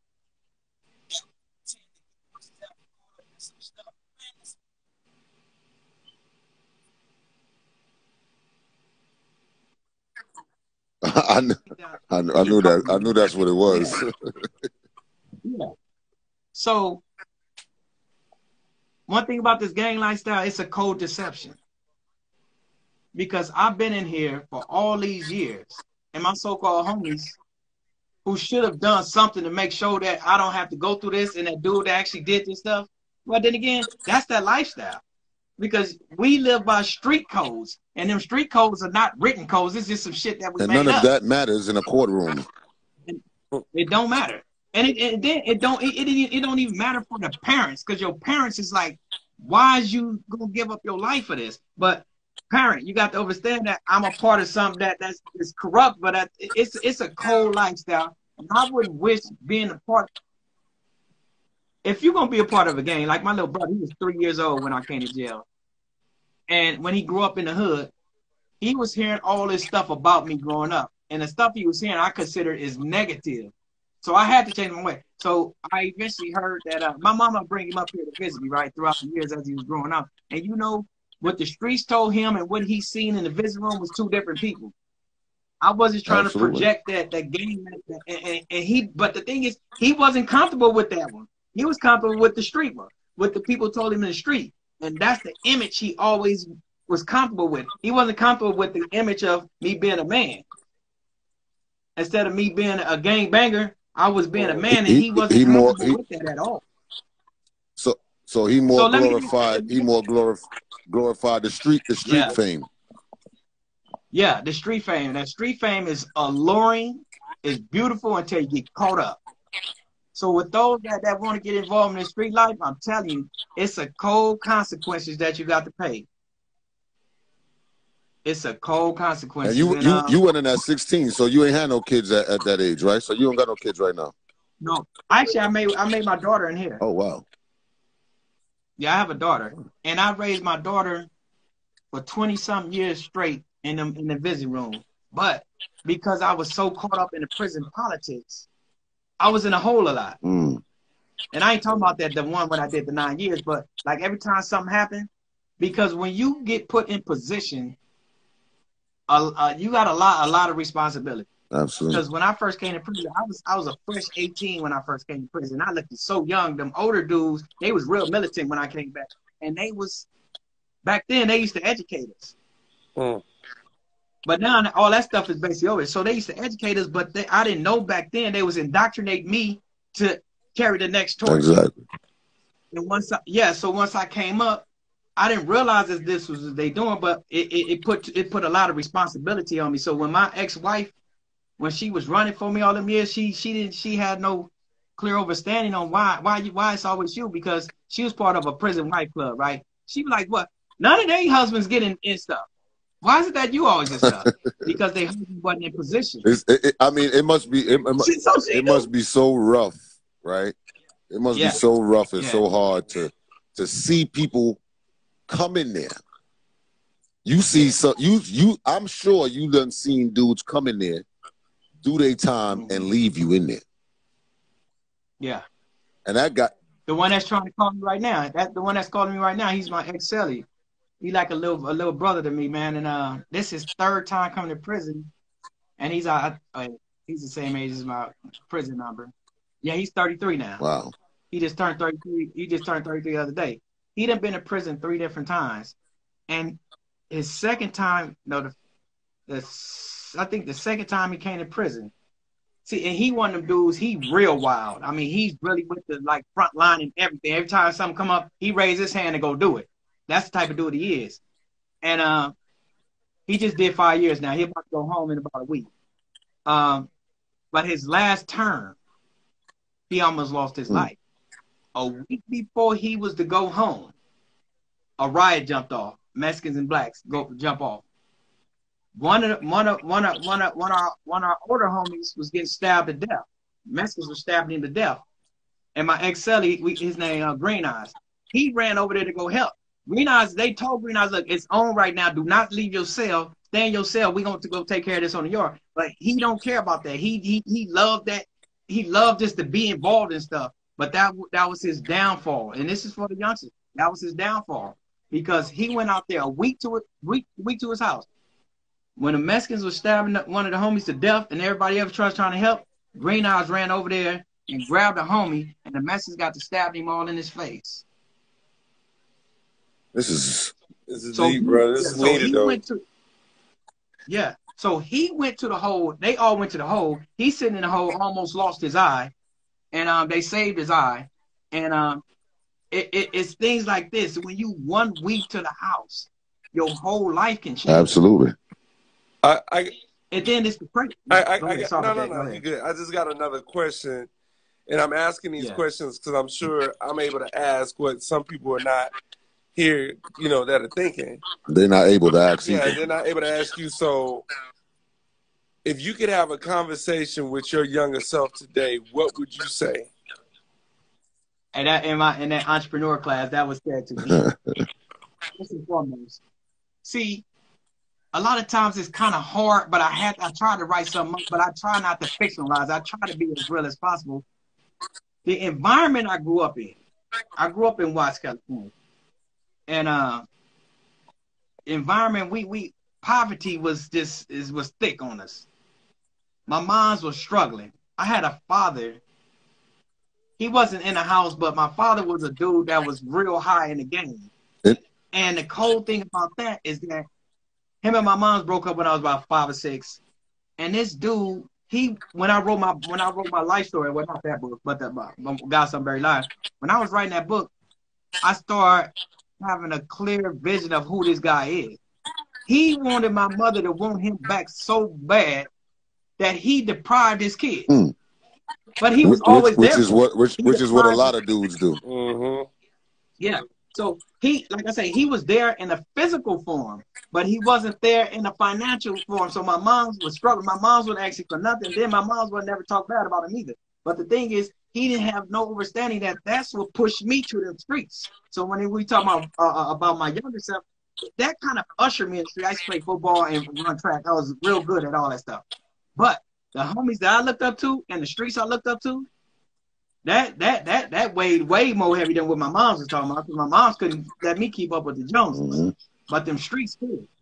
And the dudes I looked up to was big time drug dealers, and I wanted to be just like them. You feel me? And even though I didn't do this crime, when I was out there selling drugs, I was still destroying my community. I wasn't conscious of that though. I'm conscious of it now. But the thing is, I was unintentionally destroying my own community with that. I never tell people to feel sorry for me being in prison, because I am a freedom fighter. I'm an advocate. I'm a jailhouse lawyer. I didn't have about 4 or 5 people get home, but it's just hard for me to do it myself. I done did so much for this stuff, the movement in prison. Not just me, a few other people, especially the dudes I grew up under. I done did so much. I done sacrificed so much. I done sacrificed my marriage, my daughter. My daughter, she's good. She's straight. She's well taken care of. But the thing is, I sacrificed so much. I realized why I'm here. That's why I don't take it as hard as at one time when I didn't have no clear vision of why am I here. I used to ask God, what's wrong? Why you do this to me? So with that being said, are you comfortable with sharing why you feel like you're there? Well, the thing is this: I am a freedom fighter. I was put here to help people. Like a lot of interviews I do, I say, look, if I die today, I did so much for the people inside these prisons and abroad since I've been on these phones, because I help a lot of people out there too. I do a lot of interviews. I've helped so many people in these prisons because I was around the right people when I first came to prison. Back in the days, them old dudes that was like educating us. So I've helped so many people. I've been in situations that I just couldn't even live another day. I wanted to just give up. But I had to think about those people that looked up to me. How is it that I could see? Yeah, go ahead. No, I was just gonna share with you because I'm thinking as you're talking. I want to get it. I want to stay in contact with you. And there's somebody extremely powerful that this is what he advocates for. It's people like you. Like, seriously. Okay. Yeah. And I don't want to mention it online, but he's very powerful. And I want to put you in contact with him in whatever way I can. And I want to stay in contact with you, even if that's, writing letters. So his page is called, his name is Uncle Drew on there. Yeah. You got a pen? Write it down. Yeah. Tell him your handle. My handle is Uncle, and it's spelled UNKL. Oh, UNKL. Yeah, UNKL _ Drew, DRU. All right, on here I'm Freedom for Jay Burton. Okay. Let's see. Freedom #4 Jay Burton. You can see a lot of posts on my I found my Instagram. And tell us what's the name of your book again? The one that's on Amazon. Right, this one is the life and times of a LA Blood. It's gonna have a different book cover. It should have a different cover now. This one called The Life and Times of a LA Blood.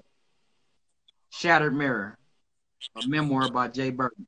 You could just type in The Life and Times of a LA Blood by Jay Burton, JayBurton, and this right here. This is a pretty good book, but my book, because I only had 16 years on the street, but my book, Godson Buried Live, which we're in the middle of the documentary together right now.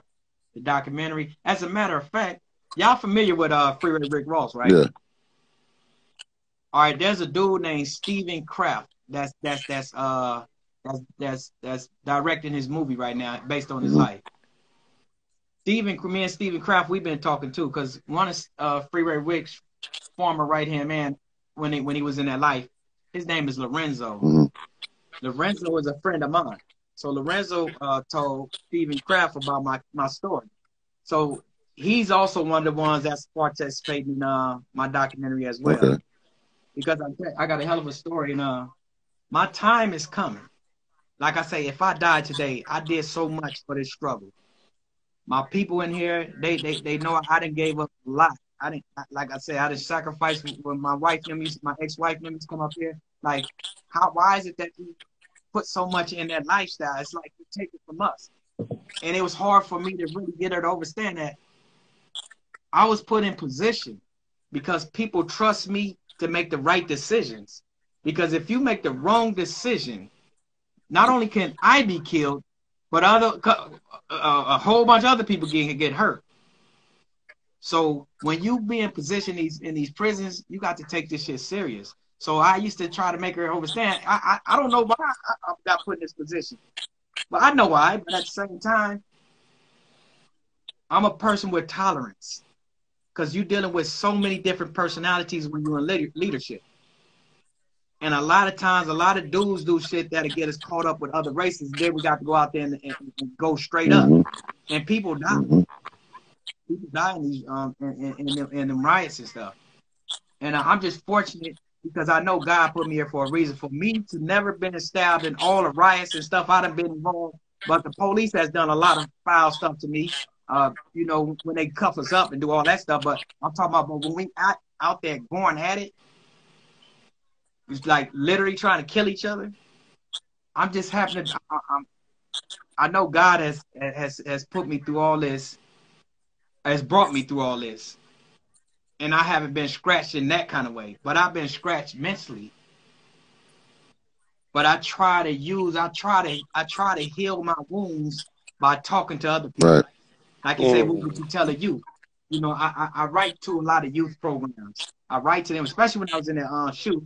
I used to write to a lot of youth, like newsletters to youth organizations. And my thing is, I try not to preach to them. Because I tell people, look, the youth don't like when you preach to them. Yeah.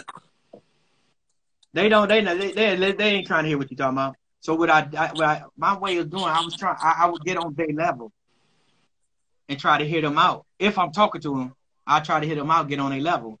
And then I will make them feel comfortable with what they're telling me. And then I start telling them, well, you know, this is the way you should do it. Right. Because like I told you about my little brother, when I found out my little brother got involved, I said, look, man, you know, I can't even tell you what you can and can't do. But what I'm going to tell you to do is change the game. Start making it work for us and not against us no more. Because when you speak about gangs, everything is negative. If you're gonna be a part of some, change the game. Well, so we can start that's also something that Big U been trying to do. You know, change the narrative. Big U, you know, me and Big U, we was Big U, the big homie for me. Yeah, I know Big U. Yeah. We was in 1995. We was in Calipatria State Prison all the way down south, and we had got on a bus to open up a new prison up north called High Desert State Prison. It was me, Big U, and a gang of us. And Big U being a Crip, me being a Blood, but me and Big U, we was boys. So when we going up there, he had asked to sell up. He was like, man, because they was looking for people to put in cells because it was a brand new prison. And they wanted to make sure everybody from down south, they wanted to hurry up and get us all up out of there so they could move all of us up north to be far away from home. So Big U, he was like, man, look, man, come sell up with me. So we was going to sell up, but one of my homeboys, he was against it. He was like, man, yeah, you know we can't be. I'm like, man, got me fucked up. But the thing is, my homeboy wanted me to be in cell with him because at that time he knew I knew how to make plays and get bread. Let's put it that way without going into detail. He knew I was one of them dudes back then, right? He knew I was a breadwinner, put it that way. So he was like, man, you know we can't be in cell with Crips and all that. But the thing is, he knew I was a paper boy back then. So but Big U, I've been trying to holler at him in the last couple of years, and I hollered at a couple of his homies on the line. Some of them be hopping at it, but yeah, Big U, me and him, we was real close. Well, I just want to tell you, brother, I appreciate you for joining us. Like I said, everything happens for a reason. I appreciate you for sharing your story with us. Like I said, we was having a totally different conversation, and it's all good, brother. It's all good, brother. That's the least we can do. You know what I'm saying? And I appreciate you, man. We're gonna stay in contact as well, brother. I'm a DM you too. You know what I'm saying? So okay. Yeah, I just followed you. Yeah. If y'all want to, I would love to do like maybe a once a week show on this. And it ain't all about me in my case, because when I like everything I do, I try to let it be known. It's not just about me. I want to do things to prevent the next Jay from coming up in here. So it's not just about me. I want to do things so men can know how to talk to their youth when it comes to stuff like this. Because a lot of times, sometimes, like, okay, I'm going to just use it before we go. Just because I'm in leadership role doesn't mean that I can control everybody. That I'm supposed to be, that I'm leading. What I do, I find somebody that I know that this person looks up to. And I have him to go deal with it. Yeah. So the reason I brought that up, a lot of times our youth might not listen to our parent, but you know, I got somebody I'm gonna let you talk. So it's a tactic that I use, but yeah, I got. Yeah, I'm definitely gonna stay in contact with you. So we're gonna talk, and I'm gonna make sure I buy that book too, man. Absolutely. Yeah. I appreciate y'all, man. Y'all have a good one. I'm going to DM both of y'all so y'all know where I'm at. Absolutely, my brother. And I see y'all my phone number. And I Much appreciate blessings y'all. and hold your head, brother. my brother. You heard? You, man. And thank you, sister, for your patience. I apologize. Okay. Absolutely. All right, stay blessed, Jay. Have a Yeah. good one. Man. All right, Salute. salutes. Wow. Yeah. I wasn't expecting that tonight. That was deep. I was not expecting that tonight. You got me ready to call you for an after call, like, like we got facts, right? That was deep. I was like, shoot. It got real. Like, don't tell me you a sweetheart. The comments ain't moving. The comments ain't moving for me over here. I don't know. Are you seeing the comments? You do that. The comments got turned off, but it was good they got turned off because some people were doing some weird shit in the comments. Yeah, absolutely. But now it's frozen. It's like it's not even moving. Yeah, if you something like that and come back, it should come back on. It froze. It froze. They say they off. Can you turn them back on? I turned them back on. It's just frozen over my side. I don't know. Wow. You seeing it? They was wilding out in them damn comments. Yeah. People be wilding. You know that. They was wilding. Yeah, it's still saying that it's off over here. Yeah, it's All right, don't worry about it. It's all good. I would like to thank you for joining, of course, Shay. We was talking about standard, and I'm just gonna put this out, right? Because it's on my heart right now, being that we had this conversation. I mean, with Jay, right? We was initially talking about standard. We was talking about the standards that we want for ourselves and the standards that we look for in others. But I feel with the conversation we just had with Jay, I feel like a lot of times we take the little things for granted. A lot of times we so caught up in society and we so caught up in social media and what everybody's gonna say and how everybody's gonna feel about our opinions and all of these other things. Think about Jay. Went to jail at 16 years old. 16 years old, you didn't even start to live life yet. You didn't even begin to live life yet at 16 years old. 16 years old, you 10th or 11th grade, still in high school. Like I said, I don't know if that man is guilty. I don't know if he's innocent. But what I do know is it's another black man sitting in jail. 33 years in jail. 33. And once they put that L on the back of any number that they give you, they could just keep denying you and denying you and denying you. So with that being said, don't deny yourself. Don't deny yourself what you believe you deserve, the respect that you want, the respect that you should give. Stay grounded and true to yourself. Don't get caught up in society and all of that other stuff because we got brothers that's behind these walls. We got brothers that is laying in caskets by the hands of our own brothers, by the hands of officers, by the hands of racism, by the hands of all type of things. So we tend to look at each other and we look down on each other too much for the decisions that are made on somebody's personal, individual life. Whatever Uncle Drew want to do with his life, he shouldn't be looked down upon. Whatever you want to do or I want to do, long as it's positive and it's impacting people in a positive way, let's stop the hate. Let's stop the finger pointing. You know, we talk about hurt people hurting people. Think about when Jay Burton gets out of prison, if he gets out of prison.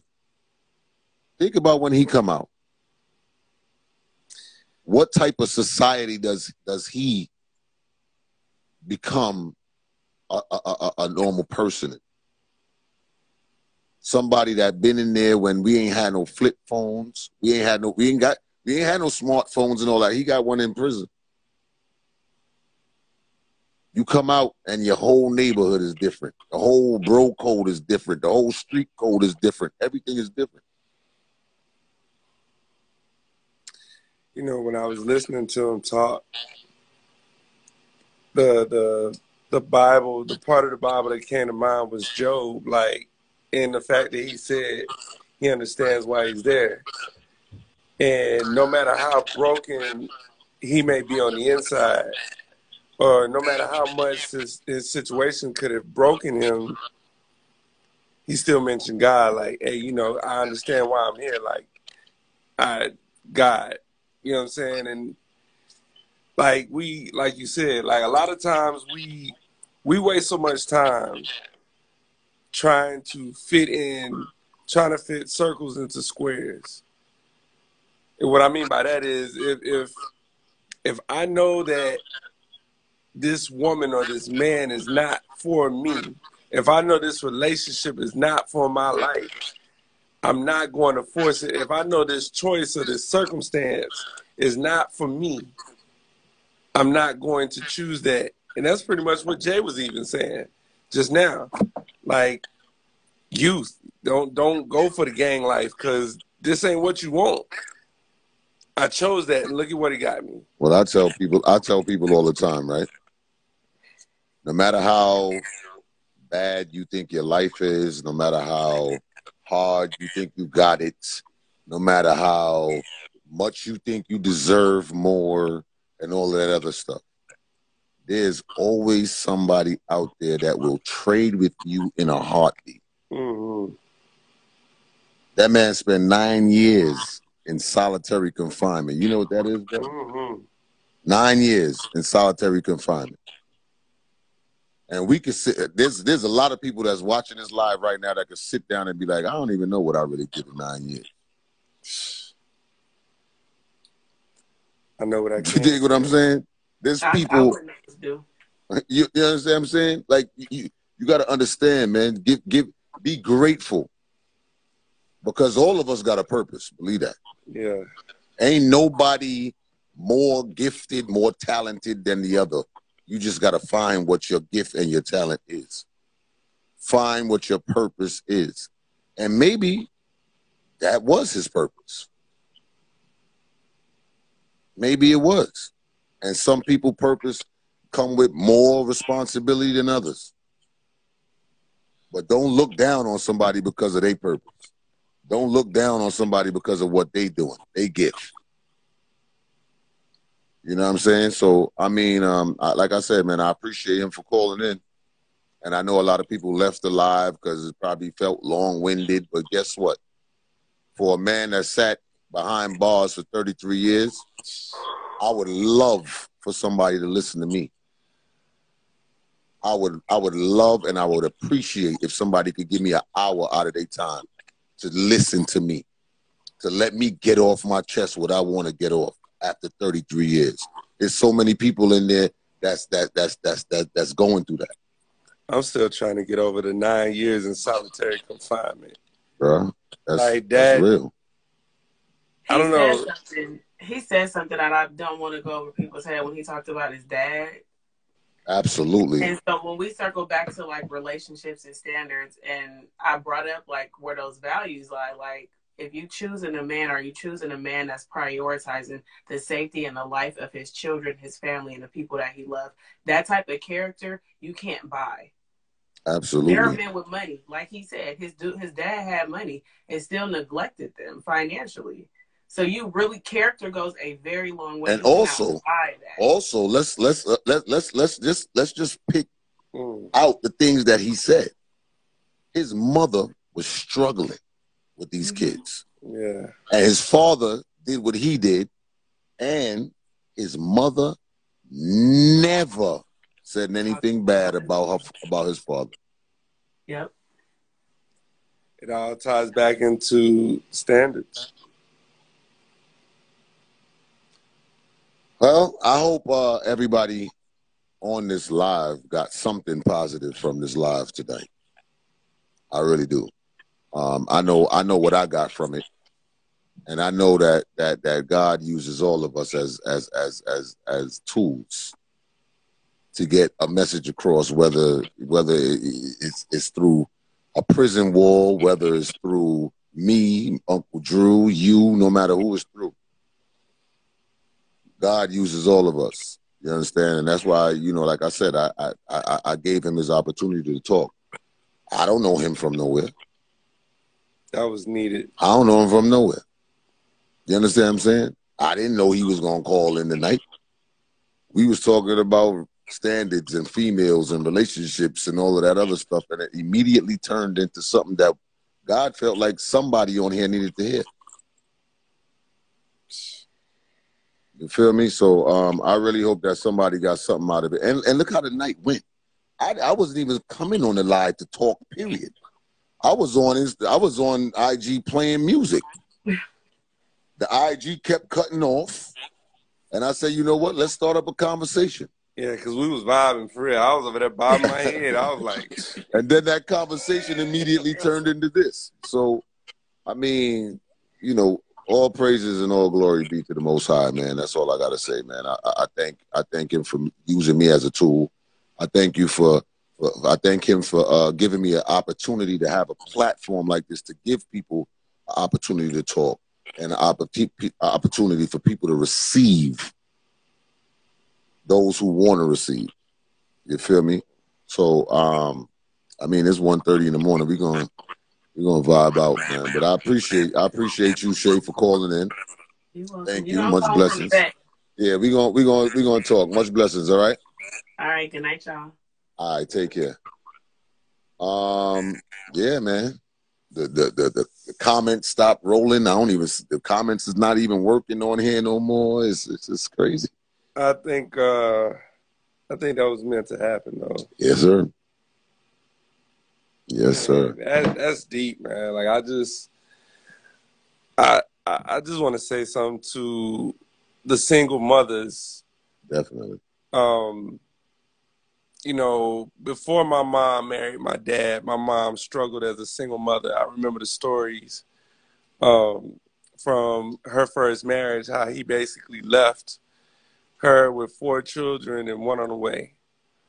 And, back then child support was like $40. He was ordered to pay $40 a week. For 4 children? Yeah. Wow. And he wouldn't even get it. Huh. Right? But the one thing I never saw from my mom was giving in to struggle. She never gave in to struggle. Mm-hmm.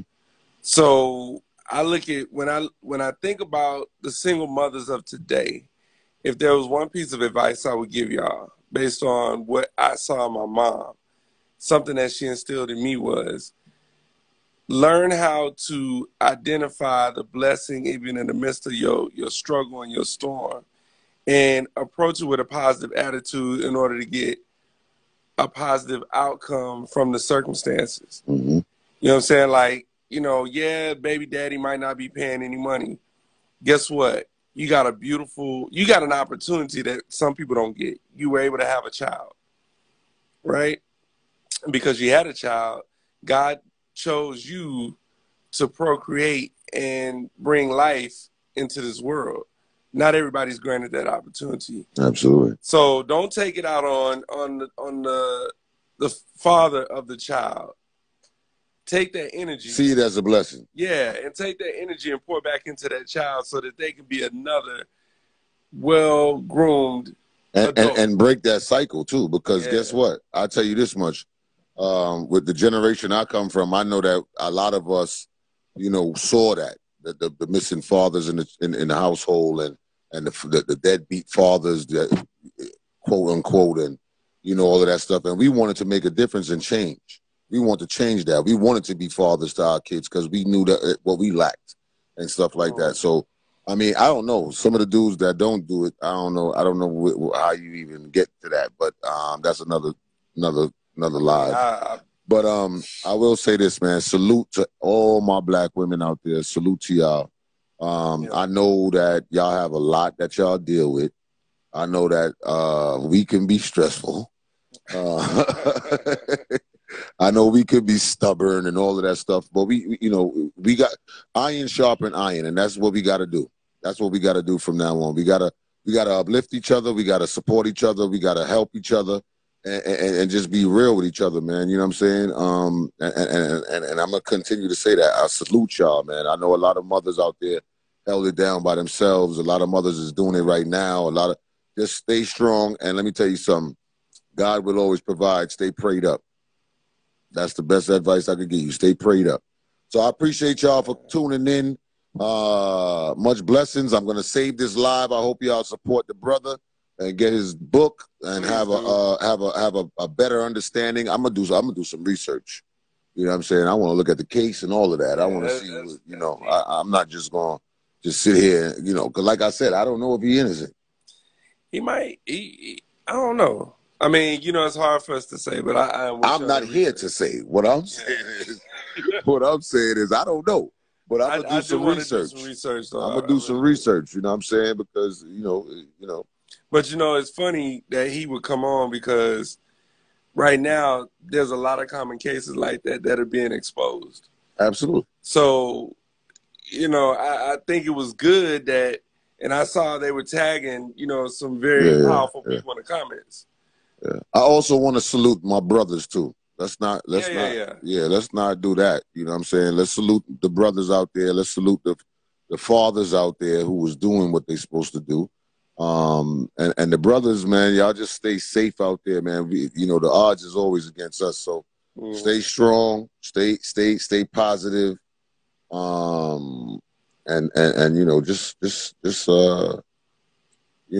Stay motivated, man. You know what I'm saying? And if you got children, always know that your children are looking up to you. I don't care what you tell them. Absolutely. They go based off of what they see. And don't let them break you, brothers. Don't let them break you. I mean, I can speak on that. Oh, we're going to do a live about your story. Oh. We're going to do a live, but we also got some other things in store for that.